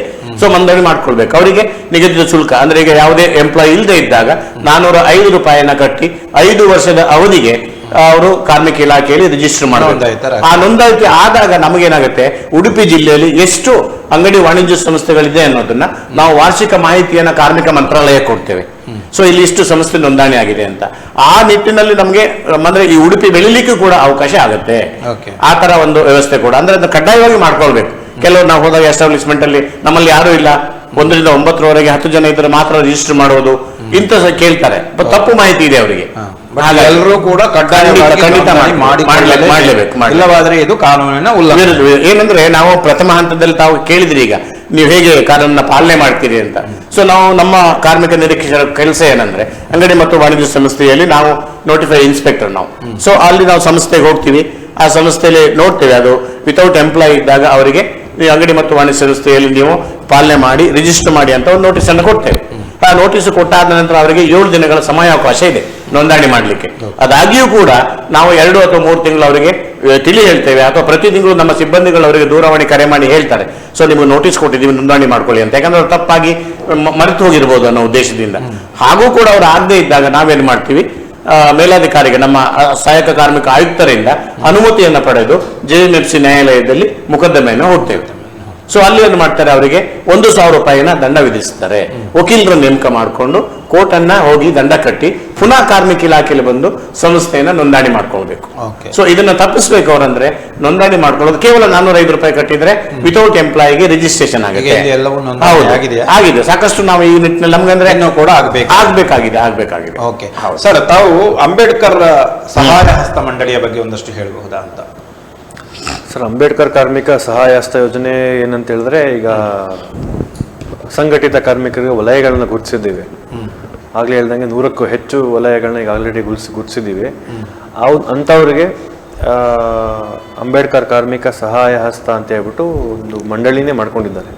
ಆ ಮಂಡಳಿಯಲ್ಲಿ ಅವರು ನೋಂದಣಿ ಆದರೆ ಸಿಮಿಲರ್ಲಿ ಎಲ್ಲ ಇನ್ಶೂರೆನ್ಸ್ ನಿಧಿ ಅದಕ್ಕೆ ನಿಧಿ ಅಲ್ಲ, ಅದು ಈಗ ಹಿಂದೆ ಅಂದ್ರೆ ಅಸಂಘಟಿತ ಕಾರ್ಮಿಕರ ಕಲ್ಯಾಣ ಮಂಡಳಿಯಲ್ಲಿ ಕೋವಿಡ್ ಸಂದರ್ಭದಲ್ಲಿ ಹೇಳಿದ್ರಿ ಈ ಶ್ರಮ್ ಕಾರ್ಡ್ ಬೆನಿಫಿಟ್ ಏನಂತ ಕೇಳಿದ್ರಿ. ಈ ಶ್ರಮ್ ಕಾರ್ಡ್ ಅನ್ನ ನೋಂದಣಿ ಆದಂತ ಸಂದರ್ಭದಲ್ಲಿ ಕೋವಿಡ್ ನಂತರ ಅಲ್ಲಿ ಕಾರ್ಮಿಕರಿಗೆ ಕೊಟ್ಟಂತ ಎಲ್ಲ ಹಣದಲ್ಲಿ ಸುಮಾರು 10 ಕೋಟಿಯಷ್ಟು ಹಣವನ್ನ ಸರ್ಕಾರದಲ್ಲಿ ಇದ್ದಂತ ವ್ಯವಸ್ಥೆಯಲ್ಲಿ ಮಾನ್ಯ ಸಚಿವರು ಇದನ್ನ ಅಸಂಘಟಿತ ಕಾರ್ಮಿಕರ ಕನ್ನಾಳಿ ಮಂಡಳಿಯನ್ನ ತೆರೆದು ಅದರಲ್ಲಿ ಈ ಶ್ರಮಲ್ಲಿ ನೋಂದಣಿ ಆದಂತ ಕಾರ್ಮಿಕರಿಗೆ ಸ್ಮಾರ್ಟ್ ಕಾರ್ಡ್ ಅನ್ನು ವಿತರಿಸಿದರು. ಉದಾಹರಣೆ 109 ವರ್ಗದ ವಿವಿಧ ಜನಾತಿಯ ವಿವಿಧ ಜನಾಂಗದವರಿಗೆ ಅವರ ಕುಲುಪು ಕಸಬು ಯಾವುದೇ ಇದ್ರೂ ಕೂಡ ಅವರು ಅಸಂಘಟಿತ ಕಾರ್ಮಿಕರಾಗಿ ನೋಂದಣಿ ಮಾಡಬಹುದು. ಈಗ ಸಾಕಷ್ಟು ನಾವು ಮೊನ್ನೆಯಷ್ಟೇ ಎಲ್ಲ ಟೈಲರ್ ಅಸೋಸಿಯೇಷನ್ ಅವರಿಗೆ ನೋಂದಣಿ ಅಸಂಘಟಿತ ಕಾರ್ಮಿಕರನ್ನ ಕಾರ್ಡ್ ಅನ್ನ ಕೊಟ್ಟಿವಿ. ನಾವು ಅಲ್ಲಿ ನಮ್ಮಲ್ಲಿ ನೋಂದಣಿ ಅಂದ್ರೆ ಅವರಿಗೆ ಆ ಒಂದು ಡಾಟಾ ಬೇಸ್ ಅಲ್ಲಿ ಮಲ್ಲಿಕ್ ಪ್ರಸಾದ್ ಹೇಳಿದಾಗೆ ಆ ಡಾಟಾ ಬೇಸ್ ಅನ್ನ ತಗೊಂಡು ಅವರಿಗೆ ನಾವು ಸ್ಮಾರ್ಟ್ ಕಾರ್ಡ್ ಅನ್ನು ವಿತರಣೆ ಮಾಡಿದ್ವಿ. ಆ ಸ್ಮಾರ್ಟ್ ಕಾರ್ಡಿನಲ್ಲಿ ಇನ್ಶೂರೆನ್ಸ್ ಸ್ಕೀಮ್ ಏನಿದೆ ಅದನ್ನ ಅವರ ಫ್ಯಾಮಿಲಿಗೆ ನಾಮಿನಿದಾರಿಗೆ ಕೊಡುವಂತ ವ್ಯವಸ್ಥೆ ಇದೆ. ಸೊ ಇದಕ್ಕೆ ನಾವು ಆ ಫಂಡ್ ಅಂದ್ರೆ ಈಗ ಮೊನ್ನೆ ಕೂಡ ನಮ್ಮ ಮಾನ್ಯ ಸಚಿವರು ಕೇಂದ್ರ ಸರ್ಕಾರದಿಂದ ಯಾವುದೇ ಒಂದು ವೆಹಿಕಲ್ಗೆ ವಾಹನಕ್ಕೆ ಪೆಟ್ರೋಲ್ ಹಾಕುವಾಗ ಆ ಪೆಟ್ರೋಲಿನ 1% ಅಥವಾ ₹1 ಸೆಸ್ ಅಸಂಘಟಿತ ಕಾರ್ಮಿಕರ ಮಂಡಳಿಗೆ ಜಮಾ ಮಾಡುವ ನಿಟ್ಟಿನಲ್ಲಿ ಸಾಕಷ್ಟು ಕೆಲಸಗಳನ್ನ ಮಾಡ್ತಾ ಇದ್ದಾರೆ. ಸೊ ಮುಂದಿನ ದಿನಗಳಲ್ಲಿ ಈಗ ಆಗ್ಲಿಲ್ಲ. ಸೊ ಅವರ ಆಲೋಚನೆ ಇದೆ ಅಂದ್ರೆ ಈಗ ಕಟ್ಟಡ ಕಾರ್ಮಿಕರ ಕಲ್ಯಾಣ ಮಂಡಳಿಗೆ ಏನು ಒಬ್ಬ 10 ಲಕ್ಷಕ್ಕಿಂತ ಹೆಚ್ಚು ಮನೆ ಕಟ್ಟುವಂತಹವರು ಮತ್ತೆ ಕಮರ್ಷಿಯಲ್ ಬಿಲ್ಡಿಂಗ್ ಅಲ್ಲಿ ಕಟ್ಟುವಂತಹವರು 1% ಸೆಸ್ ಅನ್ನ ಮಂಡಳಿಗೆ ಜಮಾ ಮಾಡ್ತಾರೆ. ಆ ಒಂದು ಹಣದಲ್ಲಿ ಕೂಡ ನಾವು ಮಂಡಳಿಯ ಕಾರ್ಮಿಕರಿಗೆ ಎಲ್ಲ ಸೌಲಭ್ಯಗಳನ್ನ ಕೊಡ್ತೇವೆ. ಇದಕ್ಕೆ ಯಾವುದೇ ಸರ್ಕಾರದ ಅನುದಾನ ಬರುವುದಿಲ್ಲ. ಸೊ ಅದರಲ್ಲಿ ಬರುವಂತ ಸೆಸ್ ಹಾಗೆ ಮೋಟಾರು ಸಾರಿಗೆ ವಾಹನ ಕಾರ್ಮಿಕರ ಕಲ್ಯಾಣ ಮಂಡಳಿ ಕೂಡ ಒಂದು ವಾಹನಕ್ಕೆ ಏನು ಟ್ಯಾಕ್ಸ್ ಕಟ್ತಾರೆ ಅದರ ಭಾಗವನ್ನ ಈ ಒಂದು ಬರುತ್ತೆ ಅದರಲ್ಲಿ ಕೊಡ್ತೇವೆ. ಇದೇ ತರ ಅಸಂಘಟಿತ ಕಾರ್ಮಿಕರ ಕೂಗಿರೋದು ಅದೇನೆ, ಅವರಿಗೆ ಒಂದು ಫಂಡ್ ರೈಸ್ ಆಗಬೇಕು. ಫಂಡ್ ರೈಸ್ ಆದಾಗ ಅಸಂಘಟಿತ ಕಾರ್ಮಿಕರಿಗೆ ಹೆಚ್ಚಿನ ಸೌಲಭ್ಯವನ್ನ ಈಗಿರ್ತಕ್ಕಂಥ ಸೌಲಭ್ಯನ ಹೊರತುಪಡಿಸಿ ಅವರಿಗೇನು ಶೈಕ್ಷಣಿಕ ಧನ ಸಹಾಯ ಇರ್ಬೋದು ಅಥವಾ ಮದುವೆ ಮಂಡಳಿಯಲ್ಲಿ ಬಹಳಷ್ಟು ಇದೆಯಲ್ಲ ಸರ್. ಅಲ್ಲ, ಮಂಡಳಿಯಲ್ಲಿ ಇದ್ರೂ ಕೂಡ ಅದಕ್ಕೆ ವಿಶೇಷವಾದ ಅನುದಾನ ಇಲ್ಲ ಅಲ್ಲಿ. ಸೊ ಹಾಗಾಗಿ ಅಲ್ಲಿ ಸರ್ಕಾರದಲ್ಲಿ ಉಳಿದಂತ ಹಣವನ್ನ ಯುಟಿಲೈಸ್ ಮಾಡಿ ಈಗ ಅವರಿಗೆ ಅಸಂಘಟಿತ ಕಾರ್ಮಿಕರ ಸ್ಮಾರ್ಟ್ ಕಾರ್ಡ್ ಅನ್ನು ವಿತರಣೆ ಮಾಡಿದ್ದಾರೆ. ಅದರ ಉಪಯೋಗನ ಅವ್ರು ಮಾಡ್ಕೊಳ್ಬಹುದು ಮತ್ತು ಮುಂದಿನ ದಿನದಲ್ಲಿ ಅವರಿಗೂ ಕೂಡ ಒಂದು ಒಳ್ಳೆ ಯೋಜನೆ ಬರುವಂತ ಅವಕಾಶ ಇದೆ. ಅದೇ ಅಂಬೇಡ್ಕರ್ ಸಹಾಯ ಹಸ್ತ ಮಂಡಳಿಯಲ್ಲಿ ಅದೇ ಅಂಬೇಡ್ಕರ್ ಸಹಾಯ ಹಸ್ತ ಯೋಜನೆಯೂ ಸೇಮೆ ಸರ್. ಒಂಥರ ಅಸಂಘಟಿತ ಕಾರ್ಮಿಕರಿಗೆ ಒಂದು ವಿಮಾ ಸೌಲಭ್ಯ ಟೈಪ್ ಸೇಮ್ ಅಲ್ಲೂ ಅದೇ ಆಗಿರುತ್ತೆ. ESIPF ಹೊಂದಿರಬಾರ್ದು. ನೆಕ್ಸ್ಟ್ ಆದಾಯ ತೆರಿಗೆ ಪಾವತಿದಾರ ಸೇಮ್. ಪಿಂಚಣಿ ಏನಾದ್ರೂ ಇದೆಯಾ? ಪಿಂಚಣಿ ಇಲ್ಲಿ ಇನ್ನೂ ಸದ್ಯಕ್ಕಿಲ್ಲ ಸರ್. ಇಲ್ಲಿ ಬರೀ ಆಕ್ಸಿಡೆಂಟಲ್ ಬೆನಿಫಿಟ್, ಲೈಫ್ ಇನ್ಶೂರೆನ್ಸ್ ಮತ್ತೆ ಮರಣ ಸೌಲಭ್ಯ ಪರಿಹಾರ ಅಂತ 3 ಇದೆ. 1 ಲಕ್ಷದ ತನಕ ಆಕ್ಸಿಡೆಂಟಲ್ ಬೆನಿಫಿಟ್ ಮತ್ತೆ ನ್ಯಾಚುರಲ್ ಡೆತ್ ಕಾಂಪನ್ಸೇಷನ್ ಅಂತ ಹೇಳ್ಬಿಟ್ಟು 10,000 ತನಕ ಅದನ್ನ ಕೊಡ್ತಾರೆ. ಇಷ್ಟು ಸ್ಕೀಮ್ ಸದ್ಯಕ್ಕಿದೆ. ಅಂದ್ರೆ ಆಕ್ಚುಲಿ ಇದು ಹೊಸ ಒಂದು ಮಂಡಳಿ ಆಗಿರುತ್ತೆ. ಹಾಗಾಗಿ ಇದು ಬೆಳೀತಾ ಸೆಸ್ ಕಲೆಕ್ಟ್ ಜಾಸ್ತಿ ಆಗ್ತಿದ್ದಂಗೆ ನಾವು ಸ್ಕೀಮ್ಸ್ ನ ಜಾಸ್ತಿ ಮಾಡುವಂತ ಪ್ರೋಗ್ರಾಮ್ ಸರ್ಕಾರ ತಗೋಬಹುದು. ಈಗ ಕಟ್ಟಡ ನಿರ್ಮಾಣ ಮಂಡಳಿ ಯಾಕಂದ್ರೆ ಸೇವಾ ಭದ್ರತೆ ಮತ್ತು ನಮ್ಮ ಕಟ್ಟಡ ನಿರ್ಮಾಣ ಮಂಡಳಿ ಏನಿದೆ 2006ರಿಂದ ಜಾರಿಯಲ್ಲಿದೆ ಮಂಡಳಿ. ಸೊ ಅದು ಬೆಳೆದಿರುವಂತ ಮಂಡಳಿ. ಸೊ ಅಂತ ಅಲ್ಲಿ ಏನ್ ಸ್ಕೀಮ್ಸ್ ಬೆನಿಫಿಟ್ ಕೊಡ್ತಾ ಇದಾರೋ ಈ ತರ ಇದು ಬೆಳೆದಾದ್ಮೇಲೆ ಒಂದು ಆ ತರ ಸ್ಕೀಮ್ ಕೊಡುವಂತ ಸೌಲಭ್ಯ ಸಿಗಬಹುದು ಮುಂದೆ. ಗಿಗ್ ಕಾರ್ಮಿಕರ ಬಗ್ಗೆ ಸರಿ, ಗಿಗ್ ಹೊಸ ಯೋಜನೆಗಳನ್ನ ಸರ್. ಈಗ ಗಿಗ್ ಏನ್ ಹೇಳ್ಬೇಕು ಅಂತ ಹೇಳಿದ್ರೆ, ಗಿಗ್ ವರ್ಕಿಂಗ್ ಅಂದ್ರೆ ಬೇಸಿಕಲಿ ಏನು ಅಂತ ಹೇಳಿದ್ರೆ ಒಂದು ಪಾರ್ಟ್ ಟೈಮ್. ಈಗ ನಾನೇನೋ ಕೆಲಸ ಮಾಡ್ತಾ ಇರ್ತೀನಿ, ನನ್ನ ನಾರ್ಮಲ್ ಕೆಲಸ, ಬಟ್ ಪಾರ್ಟ್ ಟೈಮ್ ಹೋಗಿ ಒಂದು ಡೆಲಿವರಿ ಮಾಡ್ಬಿಟ್ಟು ಬರುವಂತ ಒಂದು ಕೆಲಸ, ಅದನ್ನ ಗಿಗ್ ಅಂತೀವಿ. ಜಸ್ಟ್ ಟೈಮ್ ಅಂತ. ಅದು ಏನಂತ ಹೇಳಿದ್ರೆ ಈಗ ಇತ್ತೀಚೆಗೆ ನಾವು ನೋಡಿರ್ಬೋದು, ತೀರಾ ರೀಸೆಂಟ್ ಆಗಿ ಒಂದು 5-6 ವರ್ಷದಿಂದ ಗಿಗ್ ವರ್ಕಿಂಗ್ ಜಾಸ್ತಿ ಆಗಿದೆ.